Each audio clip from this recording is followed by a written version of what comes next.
Good evening बच्चों। Evening sir. Good evening evening evening sir. Sir. Good evening बेटा। जय Hind sir. जय हिंद बेटा। सर तबीयत सही है अब? ठीक हो रही है, पूरी तरह से ठीक नहीं हो पा रही, पता नहीं क्या हुआ है। गुड इवनिंग जल्दी। हाँ, good evening sir. Good evening बेटा। हाँ, मैंने सर। कुछ। हाँ बेटा बोल। सर आपने वो टेस्ट का क्लेरिफाई कर दिया जो सिलेबस में। मेरे पास, मैं अभी क्या क्या आ रहा हूँ, मेरे पास वो व्हाट्सअप कर रहे हैं, मैं आपको बता देता हूँ सिलेबस क्या है। Okay sir.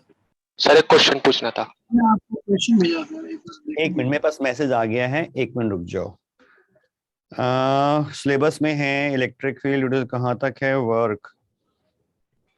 अरे इक्विपोटेंशियल सरफेस भी दे रखा है इसमें। Dipole ring disc straight rod P external field equipotential surface V due to spherical shell and solid sphere potential difference due to infinite wire। कुछ तो गड़बड़ है, मुझे एक बार चेक करवाना पड़ेगा, मुझे 2 मिनट दो बेटा, एक मिनट। Yes sir.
हाँ बेटा, सिलेबस जो है इलेक्ट्रिक फील्ड तक का ही आएगा, पोटेंशियल का पार्ट टेस्ट में नहीं आएगा। सर आवाज नहीं आ रही। आ रही है सर। आ रही है सर। आ रही है। Yes sir. आ गया। इस टेस्ट में फिजिक्स में इलेक्ट्रिक फील्ड तक ही आएगा, पोटेंशियल वाला पोर्शन नहीं आएगा। Okay sir. ठीक है। ऐसे ही सर अभी जो टेस्ट का सिलेबस है उसमें केमिस्ट्री का भी पूरा लिक्विड सॉल्यूशन लिख रखा है, लेकिन हुआ ही नहीं वो चैप्टर अभी पूरा। अच्छा, मैं उसके बारे में फाइनल सिलेबस जो है मैं क्लास के बाद आपके ग्रुप में डलवा दूंगा। यस जो भी उसके अकॉर्डिंग। और फिजिक्स में मैं आपको कंफर्म कर रहा हूं कि पोटेंशियल का पार्ट नहीं आएगा, सिर्फ इलेक्ट्रिक फील्ड। हम अब तक जो पढ़ चुके हैं उतना ही आएगा। अब हमने पोटेंशियल स्टार्ट करना है। ठीक। अच्छा, ये फ्लक्स नहीं आएगा है सर? फ्लक्स? हाँ, फ्लक्स अभी तक जो पढ़ चुके हैं सब आएगा। गॉस लॉ आएगा पूरा। Okay sir. इलेक्ट्रिक फील्ड में भी गॉस लॉ भी तो आ गया। Yes sir.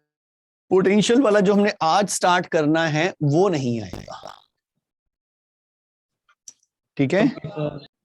हाँ जी, ये क्वेश्चन आपने ट्राई किए? Yes sir. मैं फटाफट सॉल्व कर रहा हूं, अपने आंसर्स मैच करेंगे। Yes sir. A charge Q is kept at the center of a thin conducting spherical shell of radius capital R. Total charge on this shell is 2Q. ये Q यहां रखा है और 2Q इसको भी दिया है। Determine charge appearing on the inner and outer surface of shell. Net electric field at the distance R/2 and 2R from the center of the shell. पहले तो आप बताएं मुझे, आपने चार्जेस क्या क्या लिखे हैं? इसके अंदर और बाहर कितने कितने चार्ज? अंदर अंदर 0 होगा, बाहर 2 होगा। एक एक -2 0 बाहर 2 अंदर की सरफेस में -2 और बाहर 3Q। किसी ने 0 भी कहा था अंदर, वो गलत है। सर क्यों है सर? ये आंसर बिल्कुल सही है। अब क्यों सही है इसका लॉजिक समझ लो। बहुत इंपॉर्टेंट कॉन्सेप्ट है, मेंस में भी और एडवांस में भी इसके क्वेश्चंस आते हैं। ये कॉन्सेप्ट क्या है समझ लीजिए। किसी का माइक ऑन आवाज आ रही है। आगरा सेंटर कुछ बताना पूछना चाह रहे हो?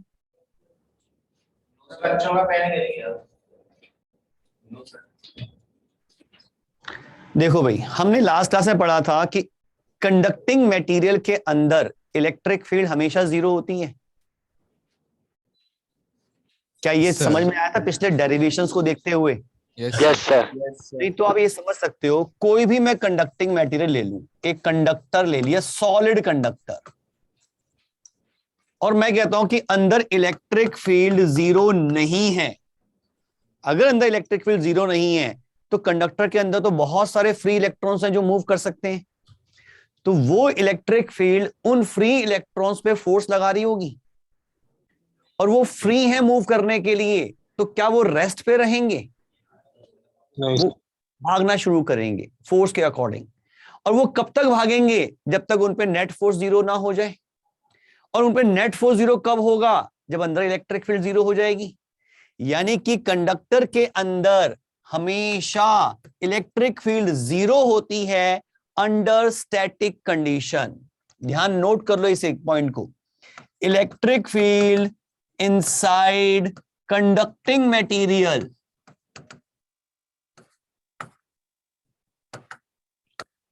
under static condition is always 0। ये बहुत इंपॉर्टेंट पॉइंट है, ये ध्यान रखना है। कंडक्टिंग मटेरियल के अंदर स्टैटिक कंडीशन पर, स्टैटिक कंडीशन मतलब जब चार्ज पार्टिकल रेस्ट पे हैं, कंडक्टर के अंदर स्टैटिक कंडीशन पे हमेशा इलेक्ट्रिक फील्ड 0 होती है। ये वाला कॉन्सेप्ट थोड़ा बोल रही है। हाँ सर, इसका एक बार जो इसका रीजन है अगर वो रिपीट कर दीजिएगा। रीजन मैंने यही दिया कि मान लो इलेक्ट्रिक फील्ड 0 नहीं है। मैंने एक अलग सिचुएशन मान ली भी, मैं मान लेता हूं कि 0 नहीं है। अगर 0 नहीं है तो अंदर के फ्री इलेक्ट्रॉन्स पे फोर्स लग रहा होगा उस इलेक्ट्रिक फील्ड की वजह से, और इलेक्ट्रॉन फ्री हैं, फोर्स भी लग रहा है, तो क्या वो स्टैटिक कंडीशन में होंगे या मूव कर रहे होंगे? सर मूव कर रहे कर रहा हूँ। तो रुक नहीं रहे, वो तो भाग रहे हैं इलेक्ट्रिक फील्ड की वजह से, वो भागते रहेंगे, उनकी वजह से कुछ और इलेक्ट्रिक फील्ड जनरेट होगी, लेकिन इस तरह से होगा कि अंदर नेट इलेक्ट्रिक फील्ड 0 हो जाएगी, तभी इलेक्ट्रॉन्स रुक पाएंगे। Yes, sir. यानी कि जब भी स्टैटिक कंडीशन होगी, कंडक्टिंग मटेरियल के अंदर हमेशा इलेक्ट्रिक फील्ड 0 होगी। क्या ये बात क्लियर? Yes, sir. Clear है। अब यहां पे जो कॉन्सेप्ट है वो क्या है, जस्ट समझो। हमें ये कंडक्टिंग मटेरियल दे रखा है, मुझे नहीं पता कि अंदर चार्ज कितना बाहर कितना, मुझे ये पता है कि इस शेल को हमने 2q का चार्ज दिया है, कितना अंदर रुकेगा कितना बाहर मुझे पता नहीं। 1 मिनट लूंगा बेटा मैं।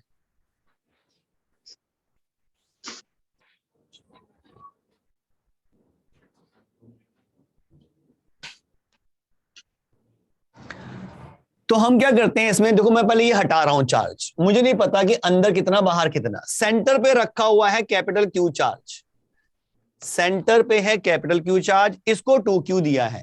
मैंने क्या किया, एक गॉसियन सरफेस एज्यूम की, ऐसी गॉसियन सरफेस जिसका हर पॉइंट इस कंडक्टिंग मटेरियल के अंदर ही हो, यानी कि मैंने ऐसे एक गॉसियन सरफेस ले ली।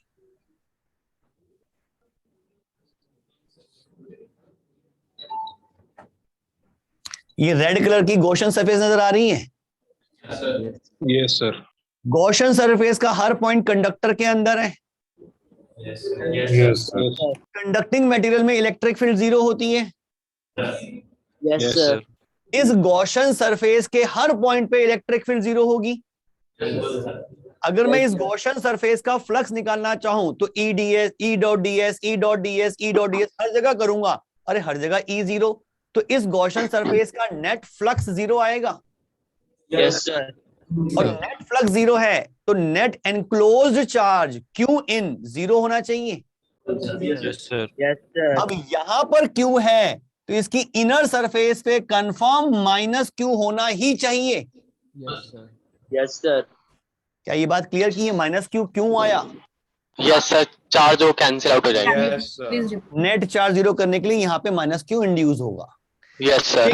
लेकिन ये सोचो कि भाई शेल को तो मैंने चार्ज दिया था 2q, जो भी चार्ज दे रहा हूं उसका कुछ पोर्शन अंदर और बाकी पोर्शन बाहर रहेगा। नेट चार्ज तो 2q का ही रहना चाहिए शेल पर। भाई शेल से ना हमने कोई चार्ज लिया ना दिया 2q देने के बाद, इसको 2q का चार्ज था। अब ना इसमें ये आइसोलेटेड है, किसी से कनेक्टेड तो है नहीं कि इसका चार्ज कहीं फ्लो कर जाए या कहीं से चार्ज फ्लो करके इस पे आ जाए। इसका नेट चार्ज तो 2q रहेगा, अंदर -q है तो बाहर 3q होना चाहिए, तभी नेट इस पर 2q का रहेगा। Yes sir. ये बन गया चार्ज डिस्ट्रीब्यूशन। क्या ये बात clear? Sir, can you please repeat? क्यों होना पड़ेगा? Yes sir. एक एक करके बोलो। सर बाहर सर 3q क्यों होना पड़ेगा सर? नेट चार्ज आपने 2q का दिया है शेल को, थोड़ा आपको मैंने 100 रुपए दिए, आपने इस हाथ में रख लिए 10 रुपए, तो बाकी हाथ में कितने बचेंगे? 90 रहेंगे। तो आपके पास टोटल 100 रुपए, और ना आप किसी को दे रहे हो ना आप किसी से ले रहे हो, अपने हाथों में डिवाइड कर रहे हो। आपने 20 इधर रख दिए तो इधर 80 हो गए, आपने 70 इधर रख दिए तो इधर 30 हो गए, नेट तो 100 ही रहेंगे। इस शेल को टोटल चार्ज आपने दिया है 2q का, तो शेल के पास नेट चार्ज तो 2q का ही होना चाहिए।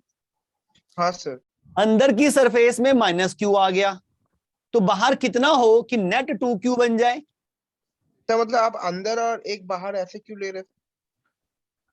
अच्छा, अंदर क्यों लिया उसका रीजन मैंने गॉसियन सरफेस से दिया, गॉस लॉ से, क्या वो क्लियर नहीं हुआ? ओ अच्छा अच्छा, ठीक है सर, ठीक। भाई यहां -q नहीं होगा तो गॉस लॉ तो फेल हो जाएगा। हाँ भाई एनक्लोज्ड चार्ज जो मैंने वो लिया है, एक गॉसियन सरफेस ली है, उस गॉसियन सरफेस का फ्लक्स तो 0 है, तो उसका Yes, yes. एनक्लोज्ड चार्ज 0 होना चाहिए। अभी सेंटर पे क्यू रखा हुआ है तो अंदर -q, इनर सरफेस पे -q तो आना ही चाहिए। Yes sir. क्या अभी भी किसी को डाउट? सर इसको ऐसे भी देख सकते हैं ना कि डायपोल की वजह से वो इंटरेक्शन के जैसे अंदर -q आ गया। डायपोल की वजह से? डायपोल कौन से? सर मतलब वो डायपोल डायपोल नहीं, वो सर मतलब कि प्लस क्यू action चार्ज की की वजह से वजह से। इंड्यूस हो गया डाइपोल, एक तरफ माइनस क्यू आ गया, एक तरफ 3q हो गया। हाँ, अब क्या है कि चार्जेस सेपरेट हो गए हैं, इसके नेगेटिव चार्ज इधर आ गए हैं। वो इसलिए आ गए कि इस कंडक्टिंग मटेरियल के अंदर इलेक्ट्रिक फील्ड 0 चाहिए। तो कंडक्टर के अंदर के चार्जेस, फ्री इलेक्ट्रॉन्स अपने आप मूव करते रहते हैं तब तक जब तक उसके अंदर इलेक्ट्रिक फील्ड 0 ना हो जाए। क्योंकि जब तक इलेक्ट्रिक फील्ड 0 नहीं होगी, बेचारा इलेक्ट्रॉन रुक ही नहीं पा रहा, फोर्स लगते जा रहा उसके पास। जब तक इलेक्ट्रॉन पे फोर्स लगता रहेगा उसे मूव करना पड़ेगा, क्योंकि वो फ्री है मूव करने के लिए। वो रुकेगा कब? जब नेट इलेक्ट्रिक फील्ड 0 हो जाएगी, उस पे नेट फोर्स 0 हो जाएगा। क्या ये लॉजिक क्लियर है? Yes sir. Yes sir. इसका दूसरा पार्ट पूछा था, net electric field at a distance r/2 and 2r from the centre of the shell.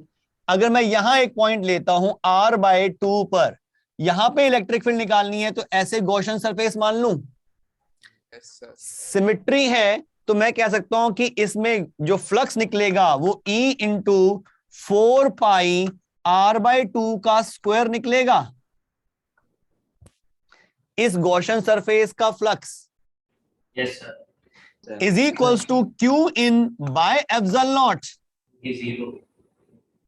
Zero क्यों? Q इन तो ये Q नहीं है, सेंटर पे जो रखा हुआ है। सॉरी देखा नहीं। E is equals to Q upon 4 epsilon naught R square by 4, ऐसा लिख सकता हूं। यस। ये आ गई इलेक्ट्रिक फील्ड r/2 पर। अगर मुझे 2r पे निकालनी है तो सर 3q चार्ज की वजह से kq/r² लगा दें। बिल्कुल। अब एनक्लोज चार्ज 3q हो जाएगा। स्टेटमेंट ये वही रहेगी, यहां पे 3q/epsilon आ जाएगा बस। सर इनक्लोज सर 2q नहीं होगा क्योंकि नेट चार्ज तो 2q बचेगा पूरे उसके अंदर। जब देख 3q minus q plus q लगा कितना है चार्ज? अच्छा सर वो सारा जोड़ लिया। Okay sir. तो उसका एनक्लोज सारा ही लेना पड़ेगा ना। इसने क्या हाँ सर, गलती हाँ की सर। जो नहीं लूंगा मैं? यस मुझे सर। तो इस गॉसियन सरफेस का नेट एनक्लोज चार्ज चाहिए जो 3q है। Yes sir. सर जो एकदम अंदर वाला गॉसियन सरफेस आपने बनाया है सर, उसमें तो प्लस क्यू भी आएगा और माइनस क्यू भी आएगा ना। क्यों माइनस क्यू इसके अंदर कहां है? अरे वो तो सिर्फ इस सरफेस पे है, माइनस क्यू तो यहां पर नहीं है। हाँ सर, ओके ओके। इस गॉसियन सरफेस के अंदर कहां है? Yes sir.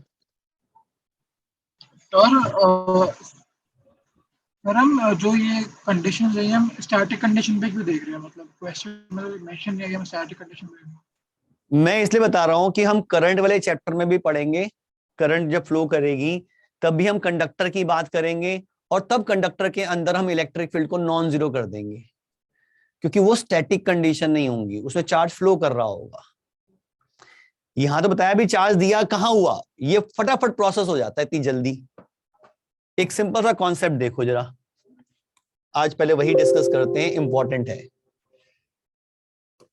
सर तो स्टैटिक कंडीशन में कभी भी जो हाँ, इलेक्ट्रिसिटी है वो कभी फ्लो नहीं करेगी ना स्टैटिक कंडीशन में। स्टैटिक कंडीशन में इलेक्ट्रिसिटी फ्लो नहीं करेगी। हाँ भाई, इलेक्ट्रिसिटी का मतलब ही होता है फ्लो ऑफ चार्ज।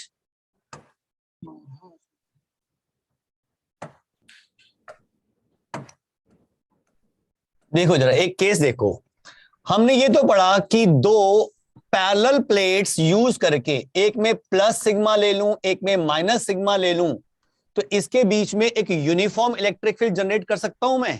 यस। हमने लास्ट क्लास में एक सरफेस की वजह से इलेक्ट्रिक फील्ड निकालना सीखा था। उसी में मैंने केस ले लिया भाई, एक सरफेस ये एक सरफेस ये इनफाइनाइट जैसी हैं, इसमें सिग्मा इसमें माइनस सिग्मा, तो इसके बाहर इलेक्ट्रिक फील्ड 0 होगी, यहां भी इलेक्ट्रिक फील्ड 0 होगी, लेकिन बीच में इस डायरेक्शन में एक इलेक्ट्रिक फील्ड होगी जिसको मैं E0 कह दूं, तो उस E0 की वैल्यू जो होगी वो सिग्मा बाय एप्सिलॉन नॉट होगी। Yes sir. पॉजिटिव चार्ज की वजह से राइट में, नेगेटिव चार्ज की वजह से भी राइट में, दोनों ऐड होके सिग्मा बाय एप्सिलॉन नॉट बन जाएंगी। अब सोचो, मैंने इसके बीच में रख दिया एक कंडक्टर,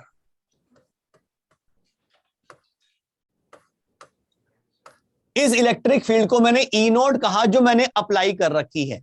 तो ये इलेक्ट्रिक फील्ड इस कंडक्टर से भी पास हो रही होगी स्टार्टिंग में। Yes sir. Yes sir. यानी कि इस तरफ मैंने इलेक्ट्रिक फील्ड अप्लाई कर दी ई नॉट की, लेकिन जैसे ही ये ई नॉट आया, इस कंडक्टर के अंदर बहुत सारे फ्री इलेक्ट्रॉन्स हैं जो इस इलेक्ट्रिक फील्ड की वजह से अफेक्टेड होंगे और मूव करना शुरू कर देंगे। किस तरफ जाएंगे इलेक्ट्रॉन? सर रिवर्स डायरेक्शन में। लेफ्ट में। Right to left. बिल्कुल। तो यहां पर नेगेटिव चार्ज आना शुरू हो जाएगा और यहां पर पॉजिटिव चार्ज। Yes sir. देखो यहां पॉजिटिव चार्ज और यहां नेगेटिव चार्ज जो इंड्यूस हो रहा है, धीरे धीरे इंड्यूस हो रहा है, उसकी वजह से अंदर एक और नई इलेक्ट्रिक फील्ड जनरेट होती जा रही है इस डायरेक्शन में, जिसको मैं ईपी कह देता हूं, प्रोड्यूस्ड इलेक्ट्रिक फील्ड। जो नई इलेक्ट्रिक फील्ड और आ गई है उसको मैंने ईपी नाम दे दिया। किस वजह से? इस पॉजिटिव चार्ज से नेगेटिव चार्ज की तरफ भी तो इलेक्ट्रिक फील्ड आएगी। अब इस कंडक्टर के अंदर नेट इलेक्ट्रिक फील्ड कितनी हो गई? E naught minus EP. Yes sir. Yes sir. Starting के केस में मैं कहता हूं जैसे हमने लगाया था थोड़ा सा ईपी आया, यानी कि नेट इलेक्ट्रिक फील्ड अभी भी राइट डायरेक्शन में है ई नॉट माइनस ईपी की। Yes sir. यानी कि अभी भी अंदर के जो इलेक्ट्रॉन्स हैं उनमें फोर्स लग रहा है, यस। अभी भी वो लेफ्ट में जा रहे हैं। लेकिन इस प्रोसेस में हो क्या रहा है? ई नोट तो वही का वही जो मैंने अप्लाई कर रखा है, ईपी लगातार बढ़ता रहेगा। जैसे जैसे ये चार्जेस ज्यादा सेपरेट होते जाएंगे, इलेक्ट्रिक फील्ड ईपी बढ़ता जाएगा। Yes sir. कभी ना कभी तो ईपी ई नॉट के बराबर आ जाएगा। Yes sir. बढ़ते बढ़ते कभी ना कभी तो ई नॉट के बराबर आएगा। जब ई नॉट के बराबर आएगा तो अंदर की नेट इलेक्ट्रिक फील्ड 0 हो जाएगी। Yes sir. यानी कि जब स्टडी स्टेट आई, स्टैटिक कंडीशन, अब कुछ नहीं हो रहा, कोई इलेक्ट्रॉन मूव नहीं कर रहा, अपनी जगह छोड़ के नहीं जा रहा, तो मैं कह सकता हूं कंडक्टर के अंदर नेट इलेक्ट्रिक फील्ड 0 है। Yes sir. यानी कि कंडक्टर को कहीं भी रखो, इलेक्ट्रिक फील्ड है नहीं है कैसा भी, उसके अंदर के चार्जेस अपने आप को ऐसे एडजस्ट कर लेते हैं कि अंदर की इलेक्ट्रिक फील्ड 0 हो जाए। क्या हुआ ये समझ में आया इसमें? Yes sir. एक बहुत अच्छा बिहेवियर है कंडक्टर का जो ध्यान रखना है। और ये काम अगर मैं प्रैक्टिकली सोचूं कि मेरे पास ऐसी 2 प्लेट्स हैं, एक पॉजिटिव एक नेगेटिव, और इनके बीच में इलेक्ट्रिक फील्ड है, मैंने एक कंडक्टर रखा, अरे रखते रखते ही ये सिचुएशन यूं आ जाती है क्योंकि बहुत सारे फ्री इलेक्ट्रॉन्स होते हैं, अंदर की इलेक्ट्रिक फील्ड नेक्स्ट मूवमेंट पे ही 0 हो जाती है। ये स्टेज आने में टाइम नहीं लगता। यानी कि किसी भी कंडक्टर के अंदर स्टैटिक कंडीशन में हमेशा इलेक्ट्रिक फील्ड 0 होगी। ये बात क्या आप सबको क्लियर है? Yes sir. Yes sir. यहाँ पे अलावा भी हो तब भी है बेटा? सर प्लेट्स के अलावा भी हो तब भी हो जाएगा एक एक क्या, किसके अलावा? सर। अगर हमने प्लेट्स के अलावा कुछ और भी रखा तब भी हो जाएगी? कुछ भी रख दे। मान लो आपने एक पॉइंट चार्ज रखा कैपिटल क्यू और यहां पे रख दिया एक कंडक्टर ऑर्बिट शेप का, तो इस क्यू चार्ज की इलेक्ट्रिक फील्ड इसमें से पास हो रही होगी। Yes sir. इसमें भी चार्जेस इंड्यूस हो जाएंगे। कैसे होंगे मुझे नहीं पता, लेकिन जैसे भी होंगे वो इस तरह से होंगे कि अंदर की नेट इलेक्ट्रिक फील्ड को वो 0 बना देंगे। क्योंकि जब तक अंदर इलेक्ट्रिक फील्ड 0 नहीं हो रही, अरे चार्ज तो मूव करेंगे। स्टैटिक कंडीशन जैसे ही आ रही है इलेक्ट्रिक फील्ड 0 है। क्लियर? Sir understood. सर अपन यहाँ पे सर तो जब तक हमें लिया ना कंडक्टर। एक एक करके बोलो बेटा। सर जब अपन तक यहाँ हमें पे क्वेश्चन में गिवन जब तक हमें क्वेश्चन में गिवन सर तो हमें जब तक क्वेश्चन में गिवन ना हो कि स्टैटिक मतलब जो कंडक्टर है स्टैटिक कंडीशन में नहीं है तो हमें हमेशा स्टैटिक कंडीशन में मानना है। बिल्कुल। आपसे ये पूछा गया इस क्वेश्चन में कि इसकी इनर शेल और आउटर शेल में चार्ज कितना होगा, ये चेंज आने में टाइम लगेगा क्या? मैंने अभी कहा कि 2 प्लेट्स के बीच में कंडक्टर रखते रखते ही हो गया काम। तो इसमें जैसे ही आपने चार्ज रखा ये हो गया, आपने अब फट से हो जाएगा। तो आप तो वही बताओगे ना जो हो गया है, ठीक है ना? सर इस क्वेश्चन में हमसे r/2 डिस्टेंस पे इलेक्ट्रिक फील्ड पूछी है और हमने पढ़ा था कि एक स्फेरिकल शेल के अंदर इलेक्ट्रिक फील्ड 0 होती है उस पे जो उस शेल की वजह से, उस शेल के अंदर सेंटर पे कोई चार्ज नहीं रखा था। ये सर जो uniform electric field r/2 distance पे होगी वो सिर्फ उस q चार्ज की वजह से होगी। बिल्कुल, तो इसकी हम वजह कौन से सा अंदर फॉर्मूला इलेक्ट्रिक लगा फील्ड, सकते हैं? वही रिजल्ट वही आ रहा है, देख ले। तो डायरेक्ट फॉर्मूला लगा, E is equals to K मतलब 1/4 pi epsilon naught Q upon distance square r/2 का स्क्वायर। ये सर अरे वही तो रिजल्ट है, हाँ हाँ मैंने गॉस लॉ से कर दिया। सर इसकी डायरेक्शन आउटसाइड होगी। आउटवर्ड ही होगी। इसमें अगर मैं डायरेक्शन भी दिखाऊं, भाई ये कंडक्टर था, इसकी कोई थिकनेस थी, यहाँ पे पूरा कंडक्टिंग मटेरियल है और सेंटर पे रखा हुआ था Q चार्ज, और इस पे यहां पर आ गया -Q और यहां आ गया 3Q। अगर मैं इलेक्ट्रिक लाइंस ड्रॉ करूंगा तो इलेक्ट्रिक लाइंस ऐसे जा रही होंगी। लेकिन क्वेश्चन में थिन लिखा था, हम तब भी थिकनेस लेंगे। हाँ बेटा, कुछ तो थिकनेस लेनी पड़ेगी, अदरवाइज अगर लिखा है, देखो क्या लिखा है, थिन कंडक्टिंग स्फेरिकल शेल, उसके आगे क्या लिखा है, determine the charge appearing on inner and outer. तो दो सरफेस तो काउंट करनी पड़ रही है।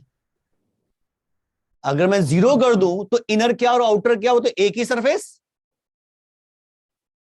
ठीक है। हाँ, उसने थिन इसलिए कहा कि एवरेज रेडियस r ही मान लो, इसका एवरेज रेडियस इनर से आउटर तक का एवरेज रेडियस r ही मान के चल लो, इसलिए थिन लिख दिया। अदरवाइज अगर मैं ये इनर आउटर की बात कर रहा हूं तो कुछ ना कुछ गैप तो लेके चलूंगा। क्या ये सिचुएशन समझ में आ रही है कि अंदर इलेक्ट्रिक फील्ड यहां से स्टार्ट होके यहां पे टर्मिनेट हो जाएंगी, क्योंकि यहां पे नेगेटिव चार्ज आ चुका है, बाहर फिर से स्टार्ट होंगी और ज्यादा होंगी। क्यों? क्योंकि बाहर चार्ज ज्यादा है। ये बनेंगी इलेक्ट्रिक लाइंस। सर इंसुलेटर रखा होता तो फिर ई नॉट ही रहता। अभी वो भी करते नहीं बेटा, उसमें भी चेंज होगा। उसमें क्या होगा मैं भी बताता हूं उसके बारे में। क्या ये थ्योरी क्लियर है? जो डायग्राम है आपने प्रॉब्लम में बनाया हुआ है सर, उसमें आपने बाहर इलेक्ट्रिक फील्ड 0 क्यों कर रखी है? मतलब कहां प्लेट पर? बाहर जो टॉप लेफ्ट में, बाहर इलेक्ट्रिक फील्ड 0 का है, बाहर E नॉट है। E naught is equal to sigma. यहां पर निकाल ले, इस पॉजिटिव चार्ज की वजह से लेफ्ट में होगी और इस नेगेटिव चार्ज की वजह से राइट में होगी, सेम क्वांटिटी की। आजा पहले इसी को समझ ले बेटा। तो प्लेट की वजह से आर पे डिपेंड तो करती नहीं वो। हाँ, डिस्टेंस पे डिपेंड नहीं करती। सर आगे इसी पे बेस्ड क्वेश्चन भी है एक। हाँ बिल्कुल है।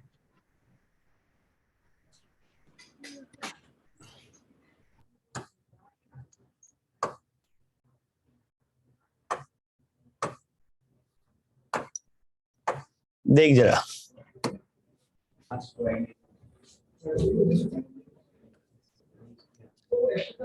ये दो प्लेट्स मान लेता हूं मैं, इनफाइनाइट प्लेट, यानी कि इनके बीच का गैप इनके साइज के कंपैरिजन में बहुत कम है। एक पे चार्ज σ1, एक पे चार्ज σ2 दे दिया मैंने। यहां पॉइंट लिया A, यहां B, यहां C। A पॉइंट पे इलेक्ट्रिक फील्ड निकालनी है, दोनों चार्ज डेंसिटी पॉजिटिव है, तो A पॉइंट पे इलेक्ट्रिक फील्ड कितनी होगी और किस डायरेक्शन में होगी? Sir towards left. Towards left. σ1/2 epsilon naught plus σ2/2 epsilon naught. इस σ1 की वजह से लेफ्ट में σ1/2 एप्सिलॉन नॉट, इस σ2 की वजह से भी लेफ्ट में σ2/2 एप्सिलॉन नॉट। क्या ये आंसर आएगा? यस। क्योंकि डिस्टेंस पे तो डिपेंड ही नहीं कर रही इलेक्ट्रिक फील्ड। इसके इधर देखो C पॉइंट पे, तो यहां भी σ1 प्लस σ2/2 एप्सिलॉन नॉट बन जाएगी। Yes sir. Yes sir. B पे देखो तो σ1 की वजह से राइट में σ1/2 एप्सिलॉन नॉट, इसकी वजह से लेफ्ट में σ2/2 एप्सिलॉन नॉट। तो इलेक्ट्रिक फील्ड एट B मैं कह सकता हूं σ1 minus σ2/2 epsilon naught towards right. Yes sir. अगर मुझे लेफ्ट में लिखनी होती तो मैं इसमें से इसको माइनस कर देता।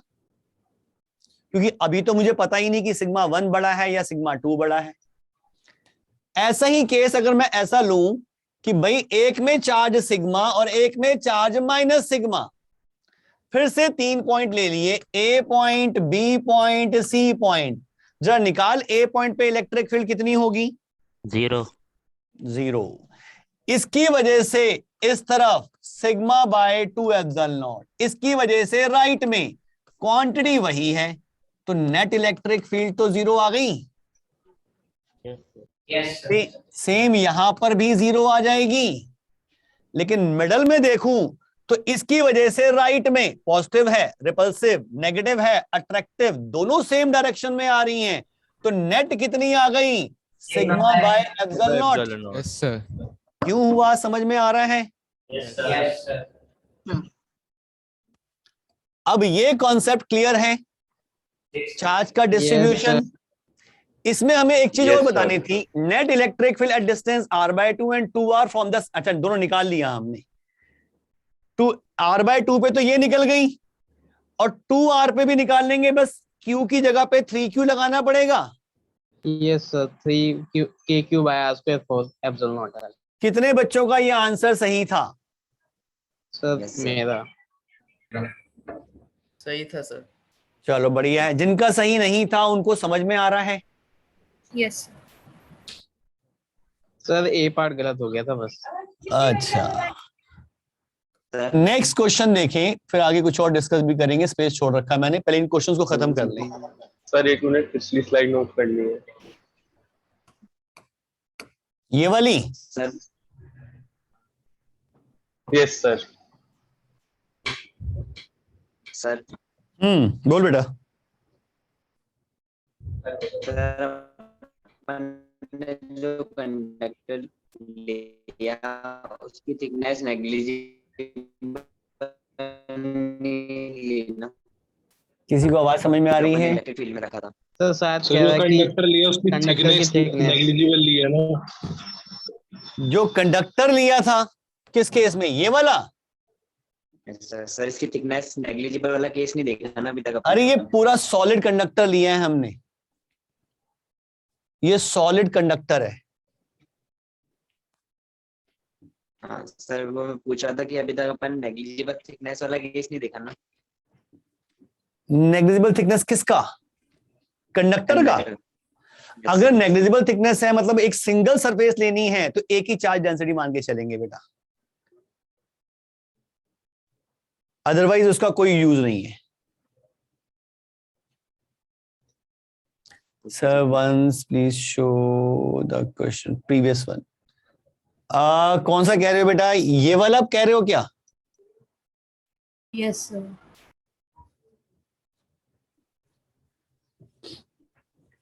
सर ये नोट से लिख लेंगे आगे।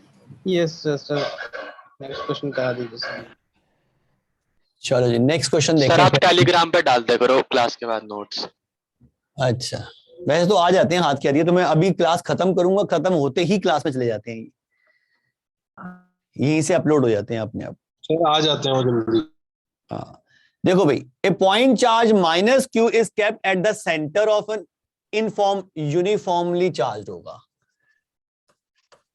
Uniformly charge insulating spherical shell, ये इंसुलेटिंग स्फेरिकल शेल है, अब ध्यान रखना, of inner radius capital R, outer radius 3r, as shown in the figure. The shell has total charge capital Q. Determine the electric field E as a function of distance r from the center. Also draw ER graph. ठीक है जी। अब ये insulator है, charge जहां दिया वहीं पड़ा रहेगा। यस सर, चार्ज डेंसिटी होगी। Yes sir. अब हमें निकालना है E as a function of distance r from the center. तो पहले तो मैं इसके अंदर की बात करूं, अगर मुझे किसी स्मॉल r डिस्टेंस पे इलेक्ट्रिक फील्ड निकालनी है तो मैं ऐसी गॉसियन सरफेस मान लूं। When r is less than capital R के केस में अगर मैं कहता हूं तो यहां पे अगर इलेक्ट्रिक फील्ड E है तो E into 4 pi r square is equals to minus Q by epsilon naught होगा। सर 0 से r इक्वल्स टू 0 से r equals to capital R के बीच में तो हम डायरेक्टली लिख देते। कि बिल्कुल माइनस लिख देंगे। बिल्कुल, इलेक्ट्रिक फील्ड का मैग्नीट्यूड जो होगा वो मैं कह सकता हूँ के क्यू बाय आर स्क्वायर, और डायरेक्शन इनवर्ड माइनस। ठीक है। अब अगर मैं गॉसियन सरफेस यहां लेता हूं,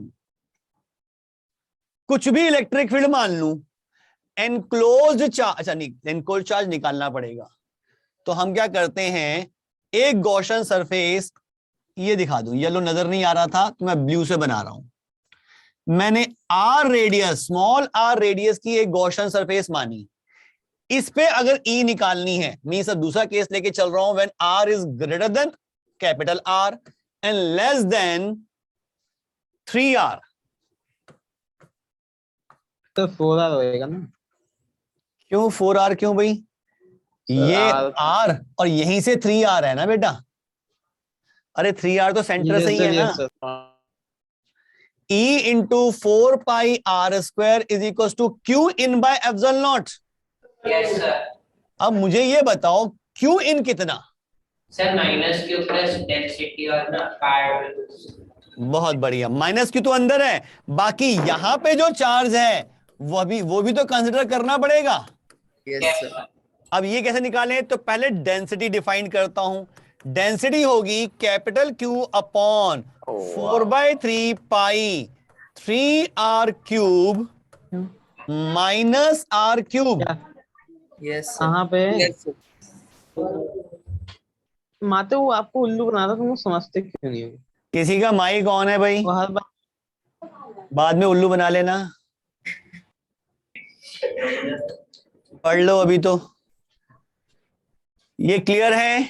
डेंसिटी कैसे डिफाइन की? Yes sir. ये डेंसिटी मिल गई तो इसके अंदर का चार्ज निकाल सकता हूं। जी सर। वो चार्ज होगा ये डेंसिटी इनटू इतना वॉल्यूम, और ये वॉल्यूम होगा 4/3 pi small are cube minus capital R cube. Yes sir. Yes sir. Yes sir. तो भाई कितना आएगा? E into 4 pi are square is equal to 1/एप्सिलॉन naught times minus Q plus rho की वैल्यू पुट कर देता हूं, capital Q upon 4/3 pi 9r cube minus r cube, 8r cube लिख दूं, 8r क्यूब 9। मैंने स्क्वायर कर दिया, क्यूब करना था। 27 माइनस 1 26। Yes sir. और ऊपर आएगा 4/3 pi small are cube minus capital R cube. Yes sir. 4/3 pi cancel हो गया, तो इलेक्ट्रिक फील्ड मिल गई 1/4 पाई एप्सिलॉन नॉट। ये स्मॉल आर स्क्वायर भी नीचे आएगा, yes sir. Minus Q upon R square plus Q upon 26 R cube into R square into small are cube minus capital R cube. Yes sir. Yes sir. ये मिल गई electric field इनके बीच में। इसको draw भी करना है, वो कह रहा है is a function this from also draw ER graph, graph भी बनाना है, तो मुझे इसे थोड़ा सा और इजी फॉर्म में कन्वर्ट कर लेना चाहिए। तो 3r के बाहर भी निकालेंगे अभी। इसमें से मैं कैपिटल क्यू कॉमन ले सकता हूं। सर ये ज्यादा सिंपलीफाई हो ही नहीं रहा, हो ही नहीं रहा, ज्यादा नहीं हो रहा मतलब। सर चलो देखते हैं। बन जाएगा, के क्यू बन जाएगा। E is equals to R square भी बाहर ही रहने देते तो वो थोड़ा सा आसान हो जाता। के क्यू बाय आर स्क्वायर आ जाएगा बाहर। के क्यू बाय आर स्क्वायर अगर मैं बाहर लूं तो देखा जाए तो इसमें मैंने Q by R square common ले लिया है। Q by R square common लिया तो पहले ये लिख दूं, small are cube minus capital R cube upon capital R cube, और 26 माइनस 1 ये बनेगा। Yes sir. K Q upon R square ये आ जाएगा R cube upon this, R cube upon 26 R cube minus, यहां आर क्यूब कटेगा माइनस 1/26 और माइनस 1, तो -27/26। ठीक है ये? Yes sir. Yes sir. ये बन गई इलेक्ट्रिक फील्ड इनके बीच में। अच्छा, इसके बाहर भी निकालनी है। यहां की बात करूं तो मैं एक गॉसियन सरफेस ऐसे लूंगा। सर इधर तो जीरो हो जाएगी। जीरो क्यों हो जाएगी? क्यों? अच्छा, -2 नेट चार्ज जीरो हो जाएगा। बिल्कुल ठीक है, तो बाहर तो हो जाएगी जीरो, यहीं तक आएगी बस। ठीक, इलेक्ट्रिक फील्ड यहां है, बाहर नहीं है। क्या ये बात क्लियर? सर मैंने बीच वाला केस अज्यूम ही नहीं किया था। Very good. अब इसका ग्राफ, जगह पीछे है तो हम फंक्शन लिख लेते हैं पहले। फंक्शन हमारे पास आया when r is less than capital R। r less than capital R के लिए क्या आया था भाई? KQ/R²। -KQ/R²। माइनस लगा दो क्योंकि वो नेगेटिव डायरेक्शन में, इनवर्ड डायरेक्शन में है। और R greater than R less than 3R। ये रिजल्ट हमारे पास क्या आया है? KQ/R² into R³/26 R³/26 capital R³ minus 27/26। यही आ रहा है बेटा? Yes sir. अब इसको तो ड्रॉ कर सकते हैं, इसको ड्रॉ करने के लिए थोड़ी सी मेहनत करनी पड़ेगी, मैथ्स। पहली बात तो ये देखना पड़ेगा कि ये इंक्रीजिंग है या डिक्रीजिंग है। उसके लिए इसी पार्ट को मैं अलग से लेके चल रहा हूं, सिर्फ इस पार्ट को ओपन करके, R² को अंदर ले जाकर। KQ into R/26 R³ minus 27/26 R², ऐसा लिख सकता हूं? Yes sir. ये मैंने एक फंक्शन मान लिया स्मॉल r का। इसका डेरिवेटिव करें f' तो आएगा KQ, इसका डेरिवेटिव तो हो जाएगा 1/26 R³। यस। और इसका डेरिवेटिव r की पावर -2, तो -2 आगे आएगा तो प्लस हो जाएगा। Yes 27/26 R³। Yes sir. ठीक है, इंक्रीजिंग फंक्शन है। Yes sir. ये हमेशा पॉजिटिव है, यस सर। यानी कि ये फंक्शन इंक्रीजिंग फंक्शन हो गया। लेकिन इंक्रीज sir. कैसे कर रहा है ये भी देखना पड़ेगा। देखो जी, ग्राफ अगर मैं बनाता हूं, यहां R लेता हूं और यहां E लेता हूं, 0 R 3R। 0 से R तक तो कोई दिक्कत ही नहीं है, नेगेटिव में दिखाना है फंक्शन।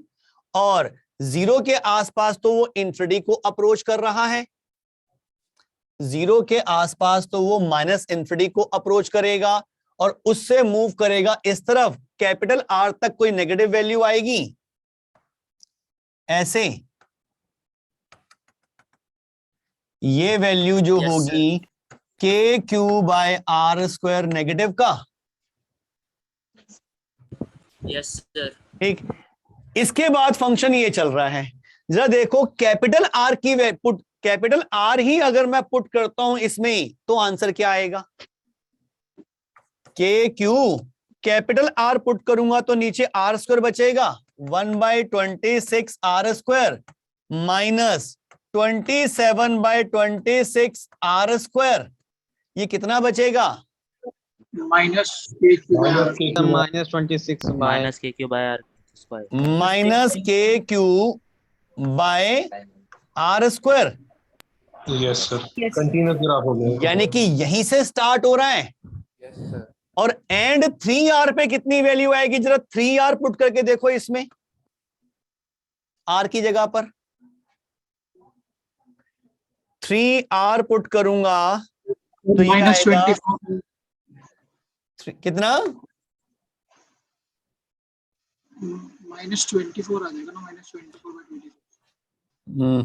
भाई यहां पे आएगा, मुझे पुट करना है 3R, 3/26 R² माइनस 27/26, यहां पुट करना है 3R, तो 9r²। तो यहां पे 9 से कैंसिल किया 3, 0 आ रहा है। Yes sir. यानी कि यहां से 0 को अप्रोच करना है। लेकिन यहां पर एक प्रॉब्लम है, फंक्शन लीनियर तो है नहीं। Yes sir. यहां से यहां ज्वाइन करने के लिए ऑप्शन हो सकता है ऐसे जा रहा हो सकता है ऐसे जा रहा हो, या तो कॉनकेव अपवर्ड होगा या कॉनकेव डाउनवर्ड होगा। ये कैसे चेक करते हैं? तो स्लोप चेक कर लेंगे। डबल डेरिवेटिव लेकर डबल डेरिवेटिव करना पड़ेगा। स्लोप तो दोनों बार पॉजिटिव आएगा बेटा, क्योंकि फंक्शन इंक्रीजिंग है। गलती हुई। फंक्शन इंक्रीजिंग है तो स्लोप तो पॉजिटिव आएगा ही आएगा। मुझे इसका एक बार और डेरिवेटिव करके देखना पड़ेगा। अगर सेकंड डेरिवेटिव पॉजिटिव आया, अगर सेकंड डेरिवेटिव पॉजिटिव आया तो मिनिमा का केस होता है, यानी कि concave upward. Second derivative negative आया तो कॉनकेव डाउनवर्ड। यही लेते हैं। एक बार और डेरिवेटिव देखो, इसका तो 0 हो जाएगा और इसका नेगेटिव में आएगा, यानी कि कंफर्म है कि सेकंड डेरिवेटिव नेगेटिव आएगा। f"r नेगेटिव आएगा। नेगेटिव आना मतलब मैक्सिमा वाला पार्ट, तो ये कर्व इस तरह से 0 को अप्रोच करेगा। Yes sir. सर ये ग्राफ बनेगा। सर ऐसा गॉस लॉ भी है? क्वेश्चन ग्राफ बनाने का सीबीएसई में आ सकता है? नहीं यार नहीं, मेंस में भी चांस कम है, एडवांस में ही आएगा। स्लाइड दिखाना एक बार। Sir, once please show the question. Previous one. Nikita, previous one पूछ रहे हो? सर ये डबल डेरिवेटिव वाला ग्राफ पहले ही भेजा था, अभी नहीं भेजा। अच्छा, वो हो गया। यस सर ये डबल डेरिवेटिव से ग्राफ कैसे बनाया सर? ये तो मैथ्स आना चाहिए बेटा, इसमें फिजिक्स नहीं है, ये तो सिर्फ मैथ्स। मैक्सिमम तो ऐसे बनता है, वो कॉनकेव डाउनवर्ड होता है वो। अगर नेगेटिव होता है, अगर सेकंड डेरिवेटिव नेगेटिव होता है, अरे हम उल्टा सोच रहे हैं। वही तो सर, ऊपर की तरफ से आएगा, कॉनकेव डाउनवर्ड होना चाहिए ना। हाँ, नेगेटिव होता है तो मैक्सिमा की कंडीशन आती है ना। हाँ, कॉनकेव डाउनवर्ड होना चाहिए। बिल्कुल ठीक कह रहे हो भाई, मैं ही गलत था। ये तो ऐसा सर आपने बोला तो सही था लेकिन बनाया गलत। अच्छा कुछ ऐसा बनेगा। अब यहाँ पे भी ये शार्प एज आएगी या नहीं आएगी, ये भी मैथ्स ही बताएगा। ये भी मैथ्स बताएगा। मैथ्स कैसे बताएगा? यहाँ पे आपको डिफरेंशिएबिलिटी चेक करनी पड़ेगी। Left hand derivative, right hand derivative, अगर वो सेम आ जाते हैं तो स्मूथ चलेगा, अगर वो सेम नहीं आते तो ऐसा शार्प एज आएगी। ये सिर्फ मैथ्स है। फंक्शन तो हमने बना लिया, अब ड्रॉ करने का काम सारा मैथ्स का है। सर एओडी में भी 3 महीने हैं, रुक जाते हैं। क्वेश्चन समझ में आ रहे हैं? गॉस लॉ कैसे अप्लाई किया, ये फंक्शन कैसे बनाया, ये समझ में आ रहा है? Yes sir. इसमें आ गया। Yes sir. इसके आगे ग्राफ बनाने का काम मैथ्स में सीखोगे आप। ठीक है, चलें आगे। Yes sir. Yes sir. Sir R से 3R का repeat please sir. Yes sir maximum. अच्छा, रिपीट क्या करना, उसमें सिंपल ही दिया है बेटा मैंने। सिर्फ यहां पे गॉसियन सरफेस ली, उसका आ गया E इंटू 4πr² is equal to Q in by epsilon naught. और Q इन कैसे निकाला भाई? क्लियर हो गया। पहले आपने उल्टा बनाया था ना, इसलिए कंफ्यूज थी। अच्छा सर, ये क्वेश्चन मेन लेवल का है या एडवांस? एडवांस लेवल का है बेटा। मेन लेवल पे इतना टाइम देते थोड़ा है। हाँ, इलेक्ट्रिक फील्ड पूछ सकते हैं मेन लेवल पे, इतना पार्ट तो आ सकता है मेन लेवल पे। भाई इलेक्ट्रिक फील्ड का फंक्शन बता दो, क्या है, वैल्यू बता दो। तो ये फॉर्मूला ड्राइव करने के लिए, ये रिजल्ट निकालने के लिए तो मेंस में भी आ सकता है। चलो नेक्स्ट क्वेश्चन देखो फिर। क्या ट्राई सबने ये question? Yes sir. The charge density inside an insulating sphere of radius r is given as this. यानी कि चार्ज डेंसिटी ऑफ वेरिएबल है, where r is the distance from the center. Determine the total charge on this sphere. देखो भाई, ये हमें दे रखा है sphere जिसका रेडियस है कैपिटल R और चार्ज डेंसिटी ये दे रखी है। टोटल चार्ज निकालना है पहले, तो चार्ज डेंसिटी वेरी कर रही है तो इंटीग्रेट करना पड़ेगा। यस। हमने क्या किया, x रेडियस का एक स्फीयर लिया जिसकी थिकनेस dx की ली, अब dx जो है वो तो बहुत कम होती है, तो इस थिकनेस के लिए तो मैं चार्ज डेंसिटी को कांस्टेंट मान सकता हूं। सर शेल लेंगे ना? शेल, बिल्कुल, स्फेरिकल शेल जिसकी थिकनेस dx की है और रेडियस x का है। ओके। इसमें चार्ज डेंसिटी जो होगी वो rho naught into x by r हो जाएगी, क्योंकि इसके लिए आर एक्स के बराबर है। तो इस शेल में कितना चार्ज होगा? इसका volume 4 pi X square D X into charge density rho naught into x by R. ये चार्ज डेंसिटी, ये वॉल्यूम, ये निकल गया डी क्यू, इस एलिमेंट का चार्ज। क्या ये स्टेप समझ में आया? यस देखिए अपने आंसर भेजे हैं, चेक करते हैं अभी। और इसको इंटीग्रेट कर देंगे जिसमें x वेरी करेगा 0 से कैपिटल R तक, तो नेट चार्ज मिल जाएगा। वो आ जाएगा भाई, देखो 4 पाई रो नॉट अपॉन R। ये सब तो कांस्टेंट बाहर आ गए, अंदर रह गया x क्यूब, और x क्यूब का इंटीग्रेशन x की पावर 4/4। लिमिट पुट करेंगे तो r की पावर 4/4, यानी कि आंसर आ रहा है 4 पाई रो नॉट, अच्छा 4 भी कट ही गया, pi rho naught R cube. क्या यही लिखा है? Pi rho naught R cube. बहुत बढ़िया ऋषभ, बिल्कुल, ये तो आ गया total enclosed charge, first part का आंसर। सेकंड का electric field E as a function of R, तो ठीक है भाई, गॉस लॉ लगा देते हैं। अब कैसे लगाएं गॉस लॉ वो भी देख लो। मैंने यहीं पर R, स्मॉल r रेडियस की एक गॉसियन सरफेस मान ली, स्मॉल r रेडियस की एक गॉसियन सरफेस। यहां इलेक्ट्रिक फील्ड E जो r डिस्टेंस पे है, गॉस लॉ के according E into 4 pi r square Q in by epsilon not होना चाहिए, 1/ε0। अब इसका एनक्लोज चार्ज निकालना है तो सिर्फ इस इंटीग्रेशन में लिमिट्स 0 से कैपिटल R की बजाय 0 से स्मॉल r तक रखनी पड़ेगी, क्योंकि मुझे सिर्फ इतना चार्ज चाहिए। अब तो यहां पे आ जाएगा, जब मैं स्मॉल r रखूंगा तो आ जाएगा 4 पाई रो नॉट बाय r जो कांस्टेंट था, और यहां आ जाएगा स्मॉल r की पावर 4/4। Yes sir.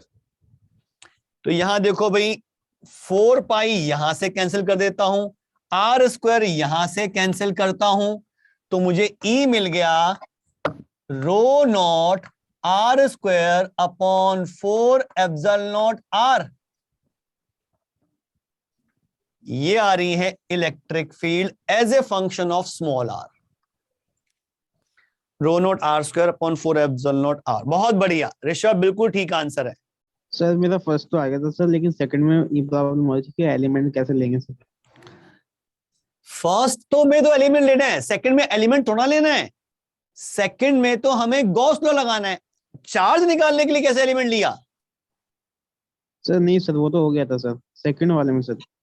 सेकंड वाले में तो आपको इलेक्ट्रिक फील्ड निकालनी है, तो आपने गॉसियन सरफेस मानी, उसका फ्लक्स होगा E into 4 pi r square. Yes sir. Is equals to Q in by epsilon naught. Yes sir. Epsilon naught तो ऐसे लिख दिया, Q इन के लिए मुझे इसके अंदर का चार्ज चाहिए, तो चार्ज निकालने के लिए मुझे फिर से इंटीग्रेट करना पड़ेगा, वही मेथड। लेकिन मतलब पहले मैंने पूरे निकाला स्फीयर का नहीं लेंगे हैं सर, पूरे स्फीयर का नहीं लेंगे, मतलब पूरे स्फीयर का क्यों लेंगे भाई? गॉसियन सरफेस इतनी है तो इसका एनक्लोज चार्ज ही तो चाहिए, बाहर का चार्ज क्यों लेंगे? अच्छा सर, सर ये कंफ्यूजन हो रहा था बस। बाहर का चार्ज तो नहीं लेंगे भाई, गॉस लॉ तो यही कहता है कि नेट इलेक्ट्रिक फ्लक्स जो आना चाहिए that is Q in by epsilon not, उसके एनक्लोज चार्ज लेना है। तो मुझे इस इंटीग्रेशन को फिर से करना पड़ेगा, लेकिन 0 से R तक करना पड़ेगा, स्मॉल r तक, कैपिटल R की बजाय। तो मेरे को इंटीग्रेशन तो कर ही रखा था मैंने, बस कैपिटल R की जगह पे स्मॉल r लगा दिया इंटीग्रेशन में। Okay sir. क्या ये समझ में आया सबको? सर इसका ग्राफ पैराबोलिक, ये ग्राफ पैराबोला बन जाएगा बिल्कुल। यहां पे R और यहां पर E, अंदर का पार्ट ले रहे हैं, R स्क्वायर पे डिपेंड कर रहा है, तो ये पहले ऐसे चलेगा। Yes sir. लेकिन उसके बाद अगर देखें तो एनक्लोज चार्ज तो कांस्टेंट हो जाएगा, फिर डिक्रीज होना शुरू होगा। ऐसे इंफिनिटी पे जाके 0 होगा, ये पॉइंट आर। क्या ग्राफ समझ में आया? अरे एक बार दोबारा सुना दो। कौन सी चीज बेटा? ग्राफ। देख, पहला अंदर के लिए तो आर स्क्वायर के डायरेक्टली प्रोपोर्शनल है, ई और आर स्क्वायर में रिलेशन है, तो ये पैराबोला बनता है, अपवर्ड पैराबोला। Yes sir. तो पहले अपवर्ड पैराबोला बनाया, कब तक? अरे कैपिटल आर तक। कैपिटल आर के बाद अगर मुझे इलेक्ट्रिक फील्ड निकालनी है तो यहां पे इलेक्ट्रिक फील्ड तो वही निकलेगी के क्यू बाय आर स्क्वायर, क्योंकि एनक्लोज चार्ज तो पूरा क्यू का रहेगा, आगे तो वो डिक्रीज ही करेगी फिर उसके बाद। तो clear? Yes sir, clear. Yes sir. चलो जी नेक्स्ट देखें। ये तो बहुत आसान क्वेश्चन था और ये जेई में आया हुआ है 2005 स्क्रीनिंग में। 3 large parallel plates have uniform surface charge density as shown in the figure. What is the electric field at point P? P point पर देखो, पहले सिग्मा की वजह से नीचे की तरफ sigma bye 2 epsilon not, -2 sigma की वजह से भी नीचे 2 सिग्मा बाय 2 एप्सिलॉन नॉट, और इस माइनस सिग्मा की वजह से भी नीचे, दोनों नेगेटिव है, नेगेटिव है तो अट्रैक्टिव, ये भी इस तरफ sigma bye 2 epsilon not, net कितनी हो गई? 2 sigma bye epsilon not. Downward direction में 2 sigma bye epsilon not minus के में, सी आंसर। क्या ये क्लियर है बेटा? यस सर, क्लियर है। ऐसा क्वेश्चन सर डीपीपी में भी था। हाँ होगा, जरूर होगा बेटा, आसान क्वेश्चन है बिल्कुल। लक्ष्य, तुम्हारे आंसर गड़बड़ आए थे सर। वही आपने जो कल कहा नहीं था, 2 नीचे लगाना, भूल जाता है इंसान। अच्छा, 2 लगाया ही नहीं नीचे। अरे सिंगल सरफेस तो दे रखी है। वही सर, वो लगा के। हाँ, तो आपने इसका डबल कर दिया। चलो, और भी क्वेश्चन था कोई होमवर्क का? एक और था सर, ये वाला सर। ये 3 large parallel plates A, B and C, A, B और तो ये C होगी, having uniform surface charge density plus 3 sigma, minus sigma and minus 2 sigma। इसका मतलब A, B, C अलग है, ये A है, ये B है, ये C है, तभी तो ऐसे चार्ज हैं respectively, are kept parallel to YZ plane as shown in the figure। Determine electric field at point A।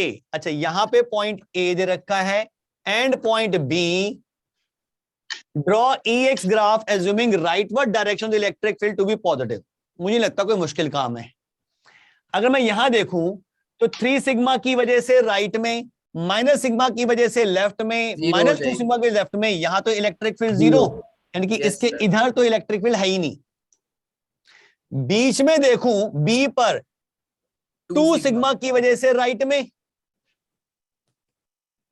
Yes sir, और इस -2 सिग्मा की वजह से भी राइट में, तो नेट राइट में आएगी 4 sigma bye 2 epsilon naught. Yes sir. Yes sir. और अगर मैं यहां पर देख लूं तो 3 सिग्मा की वजह से राइट में और इस 3 सिग्मा की वजह से भी राइट में, तो राइट में आएगी 6 sigma bye 2 epsilon not. Sir. हाँ जी सर, अगर अपन ग्राफ बनाएंगे तो अपन इस पे भी तो देखेंगे ना, जिस जगह पे ये प्लेट है। 0 पे है ना, ओरिजिन पे नहीं सर, जहाँ पे माइनस सिग्मा बी वाली प्लेट है उस जगह पे भी तो देखेंगे, उस पॉइंट पे। इस पर इलेक्ट्रिक फील्ड डिफाइंड नहीं होगी बेटा, किसी चार्ज की पोजीशन पे, सरफेस पे डिफाइंड नहीं होगी, सरफेस के क्लोज डिफाइन कर सकते हो, बाकी 2 की वजह से भी निकल सकते नहीं करोगे भाई। इसकी वजह से ही रिजल्ट इन्फिनिटी की तरह आता है, तो हम उसे डिफाइन ही नहीं करते। सर, एक प्लेन में इनफाइनाइटली चार्ज शीट पड़ी है, उससे हम कितना भी दूर चले जाए इलेक्ट्रिक फील्ड कांस्टेंट रहती है, ऐसा कैसे? कैसे? मतलब डेरिवेशन तो कर लिया, लेकिन थोड़ा थ्योरेटिकल वो लग रहा है पूरा ही। देख, अब ये सोच के चल, इनफाइनाइट शीट है, पहले तो ये सोच इनफाइनाइट शीट है।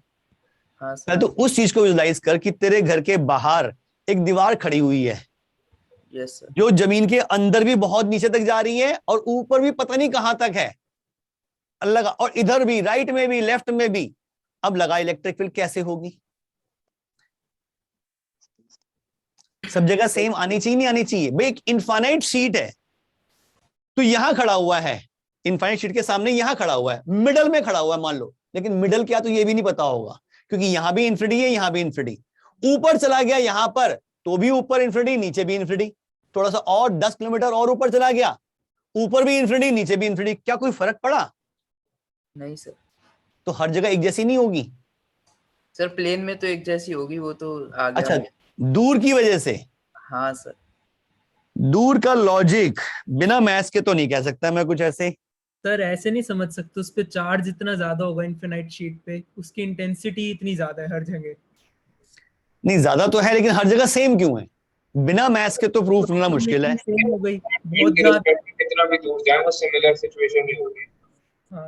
हाँ, उस डिस्टेंस के कंपैरिजन में तो वो इन्फिनिटी ही है। इन्फिनिटी जितना मर्जी डिस्टेंस ले लो, वो तो इन्फिनिटी ही है। हाँ सर ठीक है। लेकिन फिर भी मैं भी विजुलाइज नहीं कर पा रहा इस चीज को। बट डिस्टेंस तो है, डिस्टेंस डबल कर दिया, कम क्यों नहीं होगी? इन्फिनिटी के क्या मुकाबले? कंपोनेंट जस्ट देख सकते हैं ना क्या चाहिए बेटा?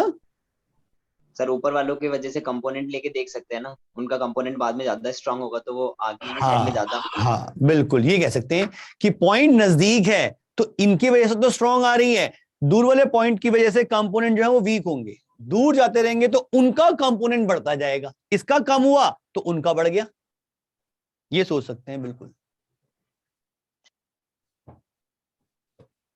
सर एक बार बी और ओ पर इलेक्ट्रिक फील्ड वाला रिपीट कर दीजिए। बी और ओ मतलब यहां, अरे देख बेटा, 3 सिग्मा की वजह से यहां पर इलेक्ट्रिक फील्ड राइट में होगी 3 sigma bye 2 epsilon not. Minus sigma की वजह से भी राइट में होगी sigma bye 2 epsilon not. Minus 2 sigma की वजह से भी अट्रैक्टिव राइट में होगी 2 सिग्मा बाय 2 एप्सिलॉन नॉट। सबको ऐड कर तो 6 सिग्मा बाय 2 एप्सिलॉन नॉट तो आ गई। ठीक है Priya? Okay sir, thank you sir. Sir हम अगर शीट से दूर गए सर, तो फिर जो दूर वाले पॉइंट्स हैं उनकी भी तो वीक होगी, बिकॉज डिस्टेंस तो बढ़ेगा ही ना। अरे डिस्टेंस बढ़ रहा है, इनका वीक हुआ, लेकिन ऊपर वाले के लिए जो भी हुआ उसका इफेक्ट रिजल्टेंट तो बढ़ेगा। एंगल तो कम हो रहा है, एक्सिस से एंगल तो कम हो जाएगा। पहले तो आप cos थीटा का कम बहुत नजदीक लोगे, अरे ना के बराबर कंपोनेंट आएगा, cos 90 वाला कंपोनेंट कुछ कर ही नहीं रहा। थोड़ा दूर जाओगे, थीटा कम हुआ, कंपोनेंट बढ़ गया। सर आपने नेगेटिव और पॉजिटिव वाले जो है उनका सेम डायरेक्शन क्यों लिया है? कहां सेम डायरेक्शन ली है? पॉजिटिव की वजह से away from positive charge, negative की वजह से टूवर्ड्स नेगेटिव चार्ज, नेगेटिव की वजह से टूवर्ड्स नेगेटिव चार्ज। हाँ ठीक है। अब पॉइंट कहां पे है उस पर डिपेंड करेगा ना। Yes sir. अगर मैं बी पॉइंट की बात करूं, पॉजिटिव चार्ज की वजह से away from positive charge, negative charge की वजह से टूवर्ड्स नेगेटिव, नेगेटिव चार्ज की वजह से टूवर्ड्स नेगेटिव। ओके। तो ये ग्राफ कुछ इस तरह से बनेगा।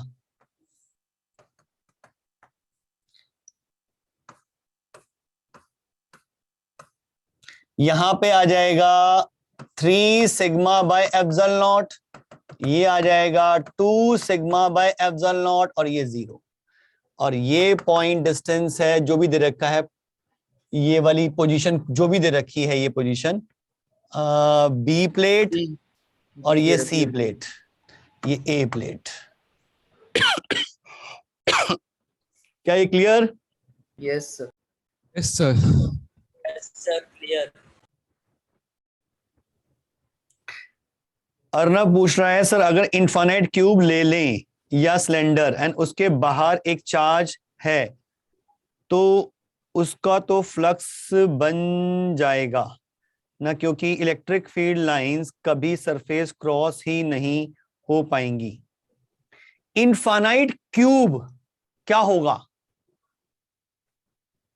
सब कुछ कवर हो गया। अब इनफाइनाइट क्यूब के बाहर चार्ज कैसे रखेगा? पहले तो ये सोच। एक इनफाइनाइट सिलेंडर ले लें और उसका रेडियस r हो और वो इनफाइनाइट हो तो ठीक है, उससे तो बाहर तो उसके बाहर चार्ज रखेंगे तो जितनी लाइंस एंटर करेंगी उतनी निकल भी रही होंगी, तो फ्लक्स 0 हो जाएगा। हाँ, उसके अंदर चार्ज होता तो फ्लक्स आता। क्लियर है ये? Yes sir. ये पांचों क्वेश्चन जो पढ़े हैं ये सब समझ में आ रहे हैं? ये कॉन्सेप्ट, ये इंपॉर्टेंट कॉन्सेप्ट है, ध्यान रखना है इसका। इस पे बेस में एक क्वेश्चन दे रहा हूं, आपसे मांग रहा हूं आंसर उसका। 3 शेल्स हैं, radius r, 2r, 3r, thickness कम है लेकिन है। First shell, second shell, third shell. First shell को चार्ज दिया हमने Q1, सेकंड शेल को चार्ज दिया Q2, थर्ड शेल को चार्ज दिया Q3। इनके इनर और आउटर सरफेसेस पे चार्जेस बताने हैं कितने कितने होंगे। इनर और आउटर सरफेसेस पे चार्जेस कितने कितने होंगे? सर फर्स्ट के आउटर पे तो Q1 आ जाएगा क्योंकि बीच में कोई चार्ज नहीं है हमारे पास। फर्स्ट के इनर में 0 होगा। फर्स्ट के इनर पे कितना होगा? 0 होगा। 0 बाहर Q1 सेकंड के इनर पर -Q1 बाहर Q2 plus Q1 थर्ड के इनर -Q1 बाहर Q3 plus Q3। परफेक्ट है। क्या ये सबको समझ में आ रहा है? Yes sir. अभी तो हमने किया है कि भाई कनेक्टेड नहीं है। पोटेंशियल बढ़ने के बाद हम इनको कनेक्ट करके भी डिस्ट्रीब्यूट करेंगे, अर्थिंग करके भी डिस्ट्रीब्यूट करेंगे। अभी के लिए ये क्लियर है? Yes sir. यहां पर अगर मैं इलेक्ट्रिक फील्ड देखूंगा तो वो KQ1/r² की होगी। यहां पर इलेक्ट्रिक फील्ड KQ1 + Q2/r² की होगी। Yes sir. और यहां पे electric field KQ1 + Q2 + Q3/r² की होगी। तो ग्राफ भी आना चाहिए। पहले 0 कहां तक भाई? R1 तक, R1 तक 0, और उसके बाद KQ1/R1 से स्टार्ट होगी और ये डिक्रीज करेगी। कब तक? R2 तक। Yes sir. फिर एकदम बढ़ जाएगी। अब कितनी बढ़ेगी वो डिपेंड कर रहा है R2 और Q2 की वैल्यू पर। हो सकता है इससे नीचे रह जाए, हो सकता है इसके ऊपर पहुंच जाए, लेकिन उसके बाद फिर डिक्रीज करेगी R3 तक, फिर उसके बाद फिर डिक्रीज करेगी R3 के बाद तो फिर डिक्रीज ही करेगी ना, वो फिर डिक्रीज करते करते 0 की तरफ अप्रोच करेगी। लेकिन ये वाला पॉइंट इससे ऊपर होगा या नीचे होगा ये तो डिपेंड करेगा Q2 की वैल्यू पर और R2 की वैल्यू पर। क्या ये बात समझ पा रहे हो? Yes sir. Yes sir.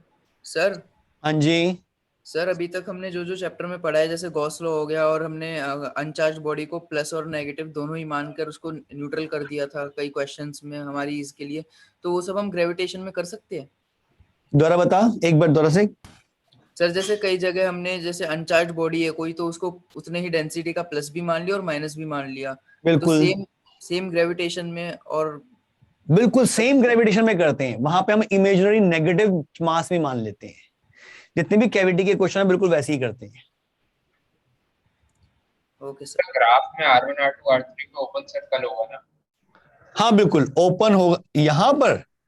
अब ये R1 चलेगा यहाँ पे, यहां पर होगा, फिर इसके बाद यहां तक -Q1 तक चलेगा यहां पे, और यहां ओपन होगा, फिर यहां ओपन होगा, ये बनेगा। R1 पे सरफेस आ जाएगा तो डिफाइन तो होगी नहीं, तो R1 पे, अरे शेल की सरफेस पे इलेक्ट्रिक फील्ड नहीं होती KQ/R²। अच्छा ओके। शेल की सरफेस पे इलेक्ट्रिक फील्ड आती है बेटा। सर मैंने वैसे कंफ्यूज कर दिया वो शीट के सरफेस। चलें आगे। सर सर आपने एक होमवर्क क्वेश्चन दिया था ना वो 60 डिग्री वाला प्रोजेक्शन वाला।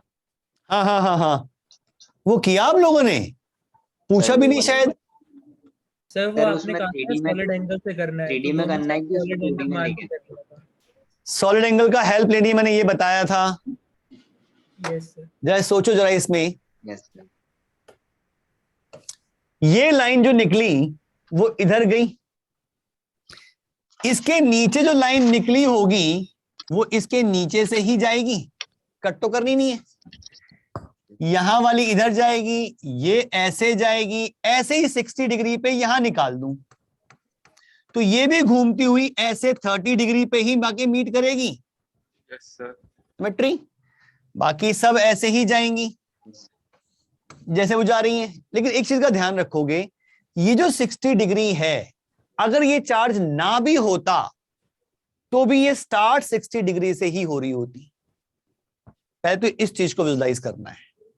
कैसे भाई? देखो, एक पॉइंट चार्ज है Q, इस Q की वजह से इलेक्ट्रिक फील्ड इसके बहुत क्लोज किसी पॉइंट पे, मैं कहूं बहुत क्लोज किसी पॉइंट पे बहुत स्ट्रांग होगी। Yes sir. वो इलेक्ट्रिक फील्ड इधर जा रही है, ठीक। इधर देखूंगा तो इधर जा रही है, ठीक। जब ऐसे देखें तो ये लाइन सीधी जा रही होती है ऐसे, अगर ये अकेला पड़ा हुआ है तो। लेकिन अगर मैं इसके साथ यहां पे कोई और नेगेटिव चार्ज -Q डैश रख दिया तो ये लाइन घूम जाती है। Yes sir. घूम जाती है। लाइन क्या बता रही है? उन पोजीशन पे इलेक्ट्रिक फील्ड की डायरेक्शन। Yes sir. लेकिन अगर मैं इसी पॉइंट पे विजुलाइज करूं, यहां पे जो बहुत क्लोज पॉइंट है, इस क्लोज पॉइंट पे इस -Q डैश का इफेक्ट इसके कंपैरिजन में कुछ नहीं करेगा। Yes sir. भाई इसके लिए तो लगभग इन्फिनिटी की तरह जा रही है, ये तो कुछ नहीं, फाइनाइट दे रही है कुछ इतने बड़े डिस्टेंस पे।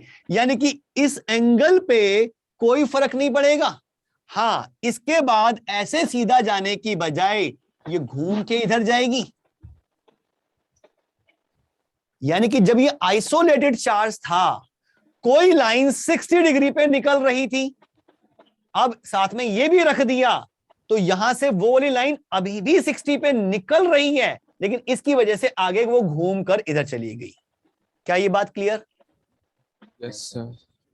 अब ये सोचो, इससे अगर यहां पे मैं 60 डिग्री पर ये एंगल 60 लेकर एक डिस्क एज्यूम कर लूं, इस 60 degree semi vertical angle of cone पर जितना फ्लक्स जा रहा है उतना इस 30 डिग्री पे आ रहा होगा। जितना ये 60 पे निकलेगा वही तो इस 30 पे जा रहा है। Yes sir. Yes sir. यानी कि इसका 60 का फ्लक्स और इसका 30 का फ्लक्स सेम होना चाहिए। यस। यानी कि Q1/2ε0 into 1 - cos 60 degree is equals to Q2/2ε0 into 1 - cos 30 degree होना चाहिए। Yes sir. निकाल लो Q1 Q2 की रेशो। क्या ये समझ में आ रहा है? Yes sir. Yes sir. Sir sir ये तो अपन ने 3 डायमेंशन में लेके किया, 2 डायमेंशन में भी तो हो सकता है ना कि अगर 3 डायमेंशन को कंसीडर ही ना करे तो 2 डायमेंशन में भी सॉल्व कर सकते हैं ना। 2 डायमेंशन में सॉल्व करोगे तो फ्लक्स कैसे निकालोगे? फ्लक्स तो सरफेस का होता है, लाइन का फ्लक्स कैसे निकालोगे? 2 - √3। लाइन का फ्लक्स कैसे निकालेगा बच्चा? अगर आपने 2D में मान लिया तो लाइन ही तो लेगा यहाँ पे। लाइन का फ्लक्स कैसे निकालेगा? लाइन का तो फ्लक्स होता ही नहीं है। तो इलेक्ट्रिक फील्ड लाइन काउंट करनी पड़ेंगे उसके लिए। यस तो सर, वो इलेक्ट्रिक फील्ड काउंट कर सकते हैं ना। वो काउंट तो कर लोगे, काउंट कर नहीं सकते क्योंकि इनफिनिट बहुत सारी होंगी ना। नहीं वो तो हम फ्लक्स से ही नंबर उस फिक्स कर सकते हैं उसका। लेकिन यहाँ पे नंबर ऑफ लाइंस काउंट कर भी ली तो इसमें 60 डिग्री पे जितनी लाइंस निकल रही है उसमें 30 पे उतरी जा रही है। चार्जेस की रेशो कैसे निकालेगा बिना फ्लक्स के? सर ऐसे देख, मैंने सोचा था ये एक हाइपोथेटिकल सिचुएशन दे रखी है जिससे अपन को एक लाइन तो पहले पता चल गई 60 डिग्री पे है, बाकी सारी इससे 60 डिग्री पे होगी, तो 360 divide by 60 degree total lines आ गई, नंबर ऑफ लाइंस। तो अच्छा ठीक है, फिर ये कैसे कह रहा है कि जितनी जितनी इससे निकलेंगी वो सारी की सारी यहाँ पहुंचेंगी, या जितनी इस पे पहुंच रही है सारी की सारी इसी से आ रही हैं? ये कैसे डिसाइड करेगा? अगर चार्जेस अलग अलग क्वांटिटी के हैं, अगर मान लो एक सिर्फ पॉजिटिव चार्ज होता है तो सारी लाइनें कहीं इन्फिनिटी से आ रही होती हैं, सब उस पे आती हैं, नेगेटिव पे तो नहीं जाती। सारी लाइंस इससे निकलने वाली उस पे पहुंच रही होंगी? नो सर, कुछ ना कुछ इन्फिनिटी पे जा रही हो। यस सर, इसमें थोड़ी सी गलती है, इसमें अपन रेशियो नहीं निकाल पाएंगे, है ना? रेशो निकाल नहीं पाएंगे उसमें। इसमें तो रेशो निकल जाएगा फ्लक्स से हेल्थ से, लेकिन उसमें तो मैं लिंक ही नहीं कर पाऊंगा। क्लियर है ये क्वेश्चन? Yes sir. चलो आज तो सर इसका और है बेटा, आपकी क्या एक और क्लास है उसके बाद? यानी आज तो नहीं है, कल मैं क्लास रख रहा हूँ सैटरडे। कल सैटरडे है ना, छुट्टी कहा था आपने, सेकंड सैटरडे की है आपकी? कितने बजे होगी? कल सुबह क्या मैं 8 बजे रख सकता हूँ? यस सर, 8 बजे रख लो सर। 8 बजे सर। जो सेंटर पे आते हैं बच्चे जरा उनसे पहले बात कर लें। सर ऑनलाइन ले लेंगे। 8 बजे की रख दूं class? Yes sir.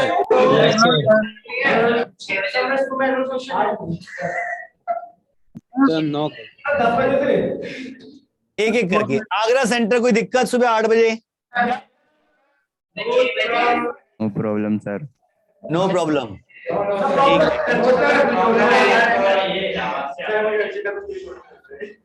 Agra centre किसके पास माइक है? ऊपर लगा हुआ है। एक बच्चा बोले कोई प्रॉब्लम है क्या? No sir, no sir. Yes किसका आ रहा है? सर मैथमेटिक्स में सर यस है। 8 बजे क्या दिक्कत है? सर स्कूल जाना होता है। तो मैं वही तो पूछ रहा हूँ, कल सेकंड सैटरडे है, छुट्टी तो नहीं है? सर हमारे स्कूल में नहीं होती। सर करनी पड़ सकती है ना सर, करनी पड़ेगी ऐसे तो। कल एक दिन छुट्टी कर लो भी, कुछ पढ़ा दूंगा। तो छुट्टी है सर, कर लेंगे।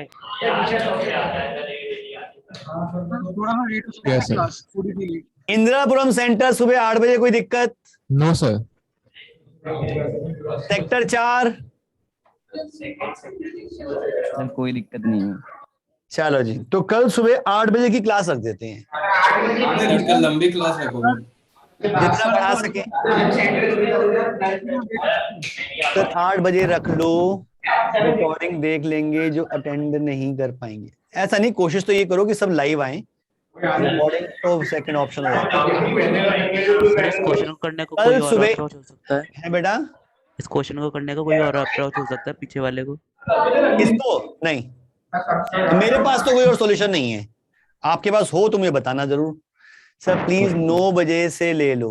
क्या हो गया चैतन्य? थोड़ा और लेट हो सकता है। और लेट हो सकता है थोड़ा। 2 बजे कर लो सर। चलो 9 बजे, 9 बजे के बाद नहीं। Yes sir. 8:30 गर्मी आ रही है, सुबह 6 बजे इतनी धूप निकलाती है, तुम्हें 9 yes, बजे sir. 5 बजे कर लो। सर मैं 7 बजे उठ जाता हूँ। 9 बजे क्लास। 9 बजे सर 10 बजे कल की क्लास सुबह 9 बजे स्टार्ट हो जाएगी फिजिक्स की। सर हाँ। आज तो सर सर एक डाउट था सर बोल बेटा। व्हाट्सएप शांत, एक बच्चा एक डाउट पूछ रहा है। हाँ तो मॉड्यूल है उसमें लिखा है कि electric flux through a closed surface S and a field E is integration of EDE। दोबारा बता। सर की आवाज बहुत हल्की आ रही है तेरी, थोड़ी जोर से बोल। Electric flux through a closed surface S in a field E is given by integration of E vector dot DE vector. DE नहीं, वो DS होगा, वो गलती से लिख दिया होगा, मिस प्रिंटिंग होगी। DS वेक्टर होगा बेटा। सर मुझे भी एक डाउट है। बोल बेटा। सर आपको मैंने एक क्वेश्चन भेजा था, उसमें बस मुझे एक चीज पूछनी है, बस एक ओरली एक अभी चीज। अभी भेजा है हाँ सर, अभी मतलब क्लास शुरू हुई थी तब भेजा था सर? डाउट पहले यही लिखा हुआ है, सर। मैं एक नहीं सर, सर्कल बना हुआ है, सेट लाइन है? नहीं सर, नहीं मैं आपको नहीं, ये भी देख लेता हूँ। अभी एक और आया हुआ है, 2 क्वेश्चन भेजे हैं। एक ही क्वेश्चन है वो, दो बार भेजा हुआ the electric field in the region. हाँ हाँ हाँ क्या है। है बेटा। इसमें बस एक डाउट सर, शाम जो को इसमें किसी और की इलेक्ट्रिक क्लास होगी क्या? किसकी क्लास? सब्जेक्ट की क्लास कल शाम को भी होगी क्या? कल शाम को मेरी क्लास है शेड्यूल क्या? अगर है तो वो सुबह ही हो जाएगी। इस हफ्ते का शेड्यूल हमें मिला दो नहीं। बार नहीं लूंगा, एक ही बार लूंगा, सुबह ले लूंगा, लंबी क्लास ले लूंगा, ठीक है?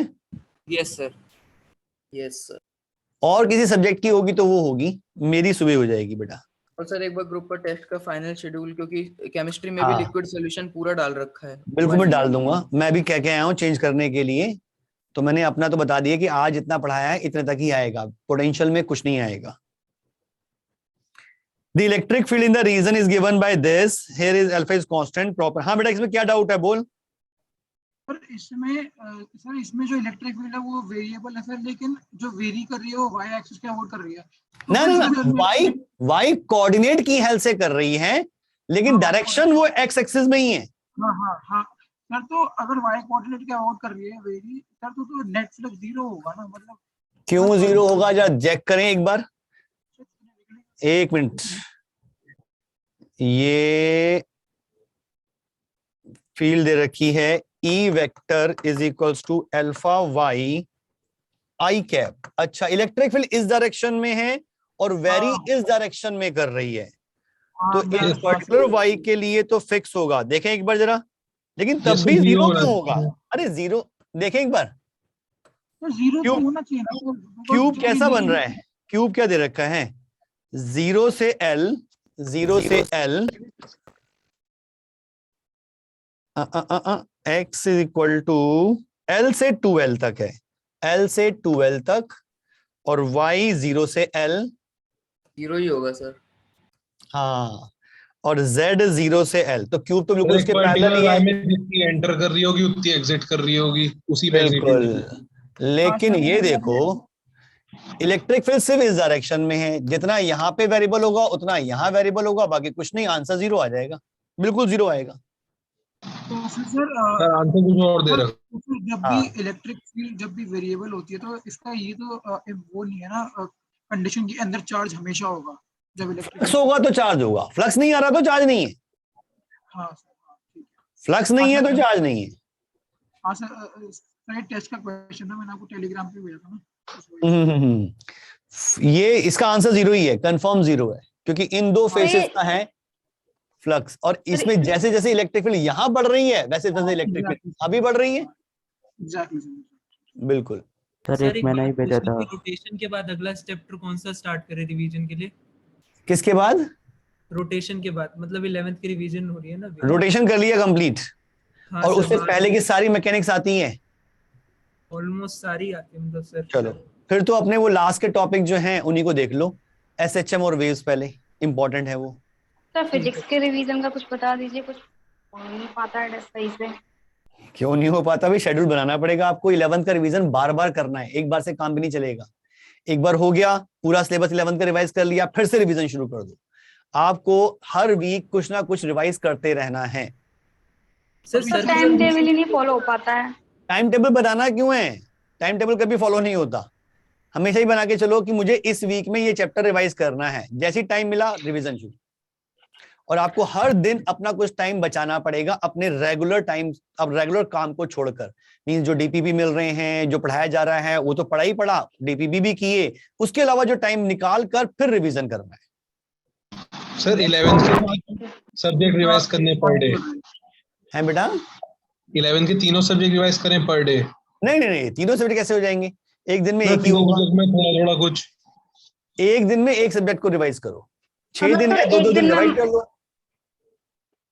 एक दिन में मतलब एक दिन में पूरा कर लें एक चैप्टर को कंप्लीट? नहीं हो सकता, नहीं हो सकता, वही तो नहीं हो सकता। आपके पास दिन है, आपको 11th के कितने चैप्टर हैं? 13 चैप्टर फिजिक्स के रिवाइज करने हैं। यहाँ पे फिजिक्स का इलेक्ट्रोस्टैटिक्स चलेगा पूरा पूरा, तो आपका वहां पे काइनेमेटिक्स और न्यूटन्स लॉ ही हो जाए, बहुत है।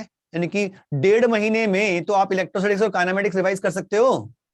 यस सर, मेरा 2D चल रहा है। Yes sir. फिर क्या दिक्कत है? सर अभी प्रॉब्लम ये आ रही है वर्क पावर रोटेशन में ही पूरी हो जाती है ना? क्या चीज? मैकेनिक्स वैसे वर्क पावर और रोटेशन में ही पूरी हो जाती है। बिल्कुल, वर्क पावर एनर्जी रोटेशन ही कर लिया तो सब कुछ कवर हो जाता है। हाँ, काइनेमेटिक्स में खासकर वो जो प्रोजेक्टाइल वाला पार्ट है वो थोड़ा सा करना पड़ेगा आपको अलग से, क्योंकि उसमें एक्स्ट्रा क्वेश्चन और बनते हैं, वो रोटेशन में इतने काम नहीं आते। सर बोल बेटा। सर चैप्टर समरी कब तक आ जाएगी इस चैप्टर की? चैप्टर समरी क्या करनी है तूने?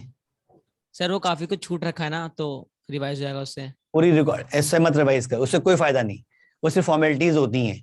नोट्स कर, नोट्स। ठीक है सर। सर मैंने भी नोट्स नहीं बने हुए, नोट्स अगर नहीं बने हुए तो पूरी पूरी रिकॉर्डिंग देख के नोट्स बना, क्योंकि बहुत छोटे छोटे पॉइंट्स, बहुत छोटे छोटे कॉन्सेप्ट्स होते हैं जो क्लास के बीच में बताए जाते हैं, वो चैप्टर समरी में कहीं नहीं मिलेंगे। ठीक है सर। भाई जो 20 क्लास का चैप्टर, 20 क्लास का चैप्टर मैं कहूं 2 घंटे में हो गया, तो क्या मिलेगा तेरे को? ठीक है ना? Yes sir. सर हाँ बेटा। पहले जो आपने अभी खुद क्वेश्चन कराया था, वो वाले क्वेश्चन में पूछना था कुछ। ये वाला नहीं सर, जो आपने खुद कराया था, जो आपने खुद क्वेश्चन बनाया था। अच्छा। 3 शेल लिए थे वो वाले।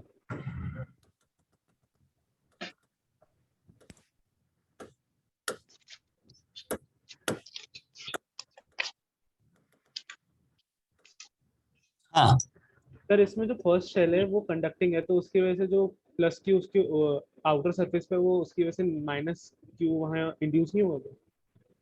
इंड्यूस होगा प्लस ये Q1 की वजह से माइनस Q1 इंड्यूस तो हुआ। नो, कि जो फर्स्ट वाला शेल है उसके अंदर, उसके इनर वाले सरफेस पे माइनस क्यू इंड्यूस नहीं होगा क्या? क्यों होगा? यहाँ कोई चार्ज ही नहीं है अंदर, सेंटर पे कोई चार्ज नहीं रखा हुआ।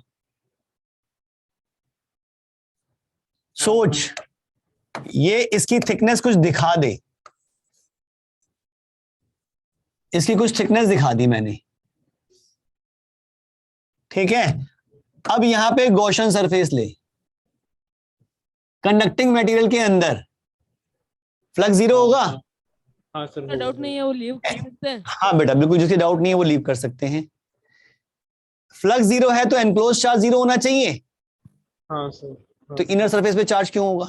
तभी तो मैंने कहा 0 होगा अंदर। अच्छा। फर्स्ट शेल को हमने चार्ज दिया ही Q1 है, तो सारा का सारा बाहर है, अंदर रुका ही नहीं। नेट चार्ज Q1 ही है, नेट चार्ज Q1 ही है। सेकंड शेल में नेट चार्ज देख Q2 ही है। थर्ड शेल में नेट चार्ज Q3 का ही है, चेंज नहीं हुआ, बस ये कि डिस्ट्रीब्यूट हुआ। इसमें डिस्ट्रीब्यूट कैसे हुआ? अंदर 0 बाहर Q1। इसका Q2 कैसे डिस्ट्रीब्यूट हुआ? अंदर माइनस Q1 बाहर Q1 प्लस Q2। नेट तो Q2 ही है। हाँ सर, ठीक है, आ गया। सर एक मैंने ही भेजा था एक शेप का। हाँ, वो जो ऐसी शेप बनी हुई थी सर्कल सी। Yes sir.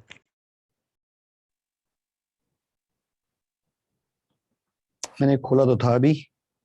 हाँ, इसमें है semi infinite line charge of linear charge density lambda has the shape as shown in the figure. Portion ABC forms the 3/4 circle, ठीक है, of radius r, while the straight portion C to infinity is parallel to BOA, ठीक है। The field at the center of the circle is 0। Answer आ जाएगा। 0 नहीं दे रखा answer? Yes sir. कैसे? 3/4 circle और ये सीधी लाइन, ये सीधी लाइन इससे रिप्लेस नहीं हो जाएगी। हाँ सर। सर्कल पूरा बन गया। 0 सर। एंटर पे electric field 0। Okay sir, thank you sir. Sir इतनी बड़ी लाइन से इतना सा हिस्सा कैसे बन गया? एक एक करके, एक एक। हाँ बोल बेटा। मैम आप बताइए। कोई गर्ल बोल रही थी। यस सर, ये बोल रही थी इतनी बड़ी लाइन से इतना सा हिस्सा कैसे कवर हो गया? इलेक्ट्रिक फील्ड वो आ रही है मतलब इसकी अच्छा। वजह से जो इलेक्ट्रिक फील्ड आनी चाहिए, इसकी वजह से भी वही इलेक्ट्रिक फील्ड मिल रही है। जैसे बताया था कि एक लाइन को अगर मुझे यहाँ पे इलेक्ट्रिक फील्ड निकालनी है, ऐसे ज्वाइन कर दो, इस आर्क से रिप्लेस कर देते हैं।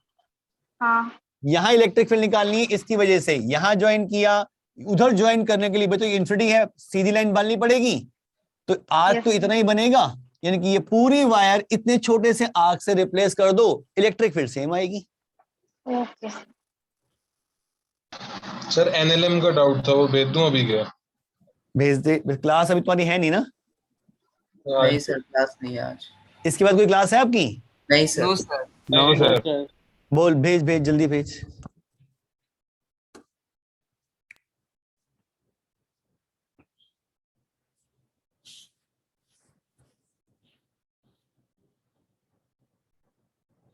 क्या दिक्कत है इसमें? ऊपर वाला नीचे वाला 1 2 सर दोनों ये क्लास में करवाए हुए हैं।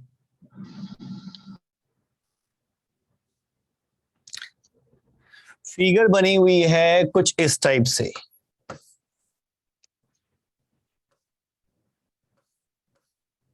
यस सर, ये करवाया था।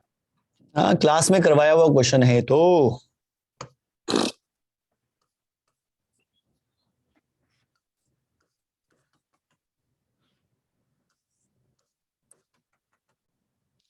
ये दिखा रखा है बी, और यहाँ एंगल थीटा, यहाँ एंगल थीटा, ये ए, और यहाँ दिखा रखी है वी, यहाँ दिखा रखी है। क्वेश्चन है what is the relation between the speeds of point A and B in the given figure. A और बी की स्पीड की रिलेशन निकालनी है, और ऑप्शन में वी भी निकाल रखा है in terms of V. Constant motion लगा दे। सर जिसके डाउट नहीं है वो जा सकते हैं। बिल्कुल जा सकते हैं बेटा। वी भी मान लूं नीचे या ऊपर? भाई ये पास आएंगे तो ये ऊपर जाएगा ना। यस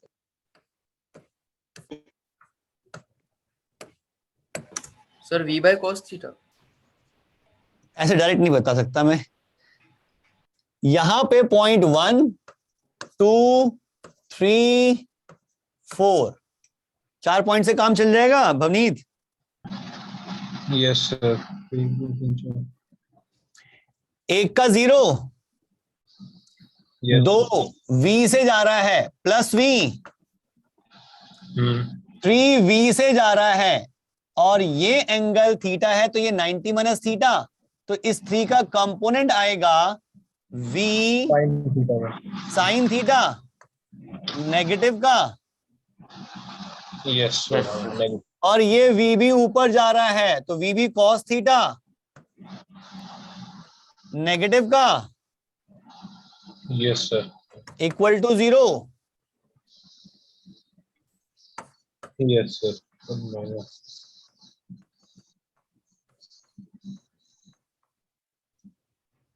देख कोई ऑप्शन है? सर बी ऑप्शन है। सर 11th में कराया था क्वेश्चन। हाँ करवाया था, मुझे ध्यान है, क्लास में ही करवाया था ये। दूसरा भी आसान है यार, क्या कर रहे हैं? कांस्टेंट मोशन लगा।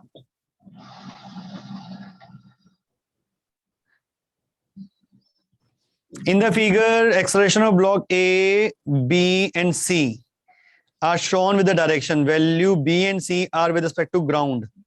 B and C are with respect to ground. Whereas A with respect to A, block A with respect to wedge C, acceleration of block A with respect to ground is. Constraint motion लगा के आराम से होना चाहिए। सो चलो मैं दोबारा try करूंगा। Constraint motion से करके देख एक बार। तो मैंने भी एक क्वेश्चन भेजा था अभी, उसमें बस हिंट बता दीजिए, वो मैं कर लूंगी। अच्छा, इलेक्ट्रॉन क्लाउड वाला ऐसे कुछ है। इलेक्ट्रॉन क्लाउड वाला? हाँ, एससीवी से पेनिट्रेशन वाला भी है। किसमें भेजा? व्हाट्सएप पे या टेलीग्राम पे? व्हाट्सएप पे। टेलीग्राम पे भी भेजा था, व्हाट्सएप पे भी भेजा था। जी एक मिनट सर, इस आपने ये भी लिखा है सर, इस क्वेश्चन में थोड़ी हिंट दे दीजिए। ये हाँ। Consider the following very model beryllium atom. अच्छा इसमें तो कुछ नहीं था यार, क्वेश्चन देख समझ बेटा। न्यूक्लियस हैज 4 प्रोटॉन, यहां पे तो है 4 प्रोटॉन और इसके अराउंड पहले एक शेल बन रही है। D2 1s इलेक्ट्रॉन, 2 इलेक्ट्रॉन जो है ये 1s में है। स्फेरिकल क्लाउड, इसका रेडियस भी दे रखा है और 2s इलेक्ट्रॉन इसके बाहर हैं और 2 इलेक्ट्रॉन यहां पर हैं। स्फेरिकल क्लाउड और उसका भी रेडियस दे रखा है। Find the electric field at A point just inside 1s and just inside 2s। Gauss law लगा दे बेटा, बस इसके जस्ट अंदर निकालना है। तो ये गॉसियन सरफेस मान, एनक्लोज चार्ज सिर्फ 4 प्रोटॉन का होगा। Yes sir. उससे इलेक्ट्रिक फील्ड निकल जाएगी। बाकी चार्ज तो बाहर है। यहाँ पे इलेक्ट्रिक फील्ड अगर E मानी तो E इंटू 4 पाई R1 स्क्वायर, ये रेडियस R1 का जो हमें दे रखा है, इज इक्वल्स टू Q इन यानी कि 4E bye epsilon naught. Yes sir. और अगर इसके जस्ट अंदर देखनी है तो गॉसियन सरफेस ये मान, ये तो वही रहेगा, R1 की जगह पे R2 आ जाएगा। और एनक्लोज चार्ज जो रह जाएगा 4 प्रोटॉन और 2 इलेक्ट्रॉन, यानी कि इसे 2E का रह जाएगा पॉजिटिव का। उसमें निकल जाएगा। सर अगर किसी भी शेप को सर हम थीटा एंगल पे घुमा दें या उसके अंदर कुछ पेनिट्रेशन कर दें सर, उसका कैसे होता है फ्लक्स? किसी भी शेप को थीटा एंगल घुमा दे, वो तो डिपेंड कर रहा है शेप पर। ऐसे कैसे बता दूं बेटा? सर जैसे स्क्वायर का था सर, एक क्यूब का था ये सर, मतलब क्यूब का था, वर्टिकल एक्सिस में थीटा घुमाया था उससे। वो तो सिंपल क्वेश्चन था, बस विजुलाइज करना था। इस तरह का क्यूब था और इलेक्ट्रिक फील्ड इस तरफ थी, तो फ्लक्स इस सरफेस और इस सरफेस का था पहले, तो बाकी चारों का 0 था। अब उसने कहा कि इसको इस एक्सिस के अबाउट घुमा दिया बाय एंगल थीटा। ठीक, तो ऊपर वाली फेस और नीचे वाली फेस का फ्लक्स तो अभी भी 0 होगा। ये वाली फेस का एंगल पहले इधर था, अब ये थीटा घुमाया तो ये उधर थीटा घूम जाएगा, एस वेक्टर। तो इलेक्ट्रिक फील्ड और एस वेक्टर के बीच में एंगल थीटा का हो जाएगा, यानी कि इसका फ्लक्स अब ई एस कॉस थीटा का हो जाएगा। इसका एस इधर था तो ये थीटा इधर घूम जाएगा। इसका एस आउटवर्ड था तो ये भी थीटा इधर घूमेगा। इसका एस आउटवर्ड था बेटा, तो ये भी थीटा घूमेगा। तो अब ई और एस के बीच में एंगल 90 माइनस थीटा का हो जाएगा, जो पहले 90 था अब 90 माइनस थीटा हो जाएगा। तो इसका फ्लक्स हो जाएगा E S sine theta. Sir ये वाली का समझ में नहीं आया सर। फ्रंट फेस ऐसे थी, इलेक्ट्रिक लाइंस ऐसे जा रही थी फ्रंट फेस में, फ्लक्स 0 था। इसका नॉर्मल इधर था एस वेक्टर। आपने इसको थीटा घुमाया तो वो नॉर्मल वेक्टर भी घूम गया थीटा। पहले इलेक्ट्रिक फील्ड और एस के बीच में एंगल 90 था, इलेक्ट्रिक फील्ड अभी भी वही है, लेकिन एस जो है वो थीटा घूम गया, तो एस और इलेक्ट्रिक फील्ड के बीच में एंगल 90 माइनस थीटा का हो गया। क्या समझ में आया? सर जो हम 11th की स्टार्टिंग में फिजिकल केमिस्ट्री में पढ़ते हैं, एटॉमिक स्ट्रक्चर वगैरह, वो सारा अभी 12th में आएगा फिजिक्स के लास्ट में। हाँ, मॉडर्न फिजिक्स में आएगा। सर वो कंस्ट्रेंट एक और बार समझा दीजिए प्लीज। क्या चाहिए बेटा? Constraint equation. वो तो मैंने हटा दी। कंस्ट्रेंट मोशन कर नहीं रखा, करा था, भूल गया। मैंने पॉइंट मेथड से किया था। क्या पॉइंट मेथड आता है? No sir. आपने कंस्ट्रेंट किस मेथड से किया है? Sir component. कंपोनेंट किसके? सर कंपोनेंट लेके cos थीटा sin थीटा के टर्म्स में। वेलोसिटी के कंपोनेंट लेके? Yes sir. नहीं, एक बार मैं देखो कंस्ट्रेंट मोशन की रिकॉर्डिंग डलवाता हूं, उसे देख। पॉइंट मेथड बहुत आसान होता है, काफी हेल्प करता है। सर आप सर मुझे भी एक क्वेश्चन था। सर एक सिलेंड्रिकल जब हम लेते हैं, जब एक सिलेंड्रिकल ऑब्जेक्ट लेते हैं सर, तो उसमें जब हम गॉसियन सरफेस हम ले रहे थे अंदर, तो उसमें मुझे ये चीज समझ नहीं आ रही थी कि अंदर उस गॉसियन सरफेस पे हर पॉइंट पे इलेक्ट्रिकल फील्ड इंटेंसिटी सेम क्यों होगी, वो विजुअलाइज नहीं हो रहा था। किसमें ली थी सिलेंड्रिकल शेप? किस केस में? सर जब हम किस केस में गॉसियन सरफेस हमें सिलेंड्रिकल ली थी और तेरे को समझ में नहीं आया बेटा? सर जब हम electric field inside and cylindrical वो निकाल रहे थे। Solid cylinder? हाँ, यहां इलेक्ट्रिक फील्ड निकालनी थी, हमने ऐसी गॉसियन सरफेस ली थी। यहां पे अगर इलेक्ट्रिक फील्ड ई मानी तो यहां यहां यहां यहां इसकी कर्व्ड सरफेस पे हर जगह इलेक्ट्रिक फील्ड सेम होगी। Yes sir. फ्लैट पे नहीं होगी, फ्लैट पे नहीं होगी, लेकिन फ्लैट का फ्लक्स जीरो होगा, फ्लैट का फ्लक्स जीरो होगा। कर्व्ड पे तो सेम होगी नहीं होगी, फ्लैट का जीरो क्योंकि इलेक्ट्रिक लाइंस उसके पैरेलल चल रही होंगी। अच्छा ठीक है सर। सर हाँ बेटा। सर मेरे है ना टेस्ट में मतलब मेंस और एडवांस में थोड़े कम मार्क्स आते हैं, मतलब क्वेश्चंस मतलब अप्रोच कम लगती है, क्वेश्चन भी लगाती हूँ मैं काफी, पर फिर भी कोई दिक्कत नहीं, इन चीजों से डरना नहीं है। कम आ रहे हैं तो क्यों कम आ रहे हैं, क्या ये एनालाइज किया आपने कि क्वेश्चन सॉल्व कैसे, स्टार्ट कैसे करना है यही समझ नहीं आता, या कुछ और गलती हो जाती है? सर क्वेश्चन स्टार्ट कैसे करना है यही समझ नहीं आता है। तो फिर उसके लिए ना थ्योरी को बार बार रिवाइज कर।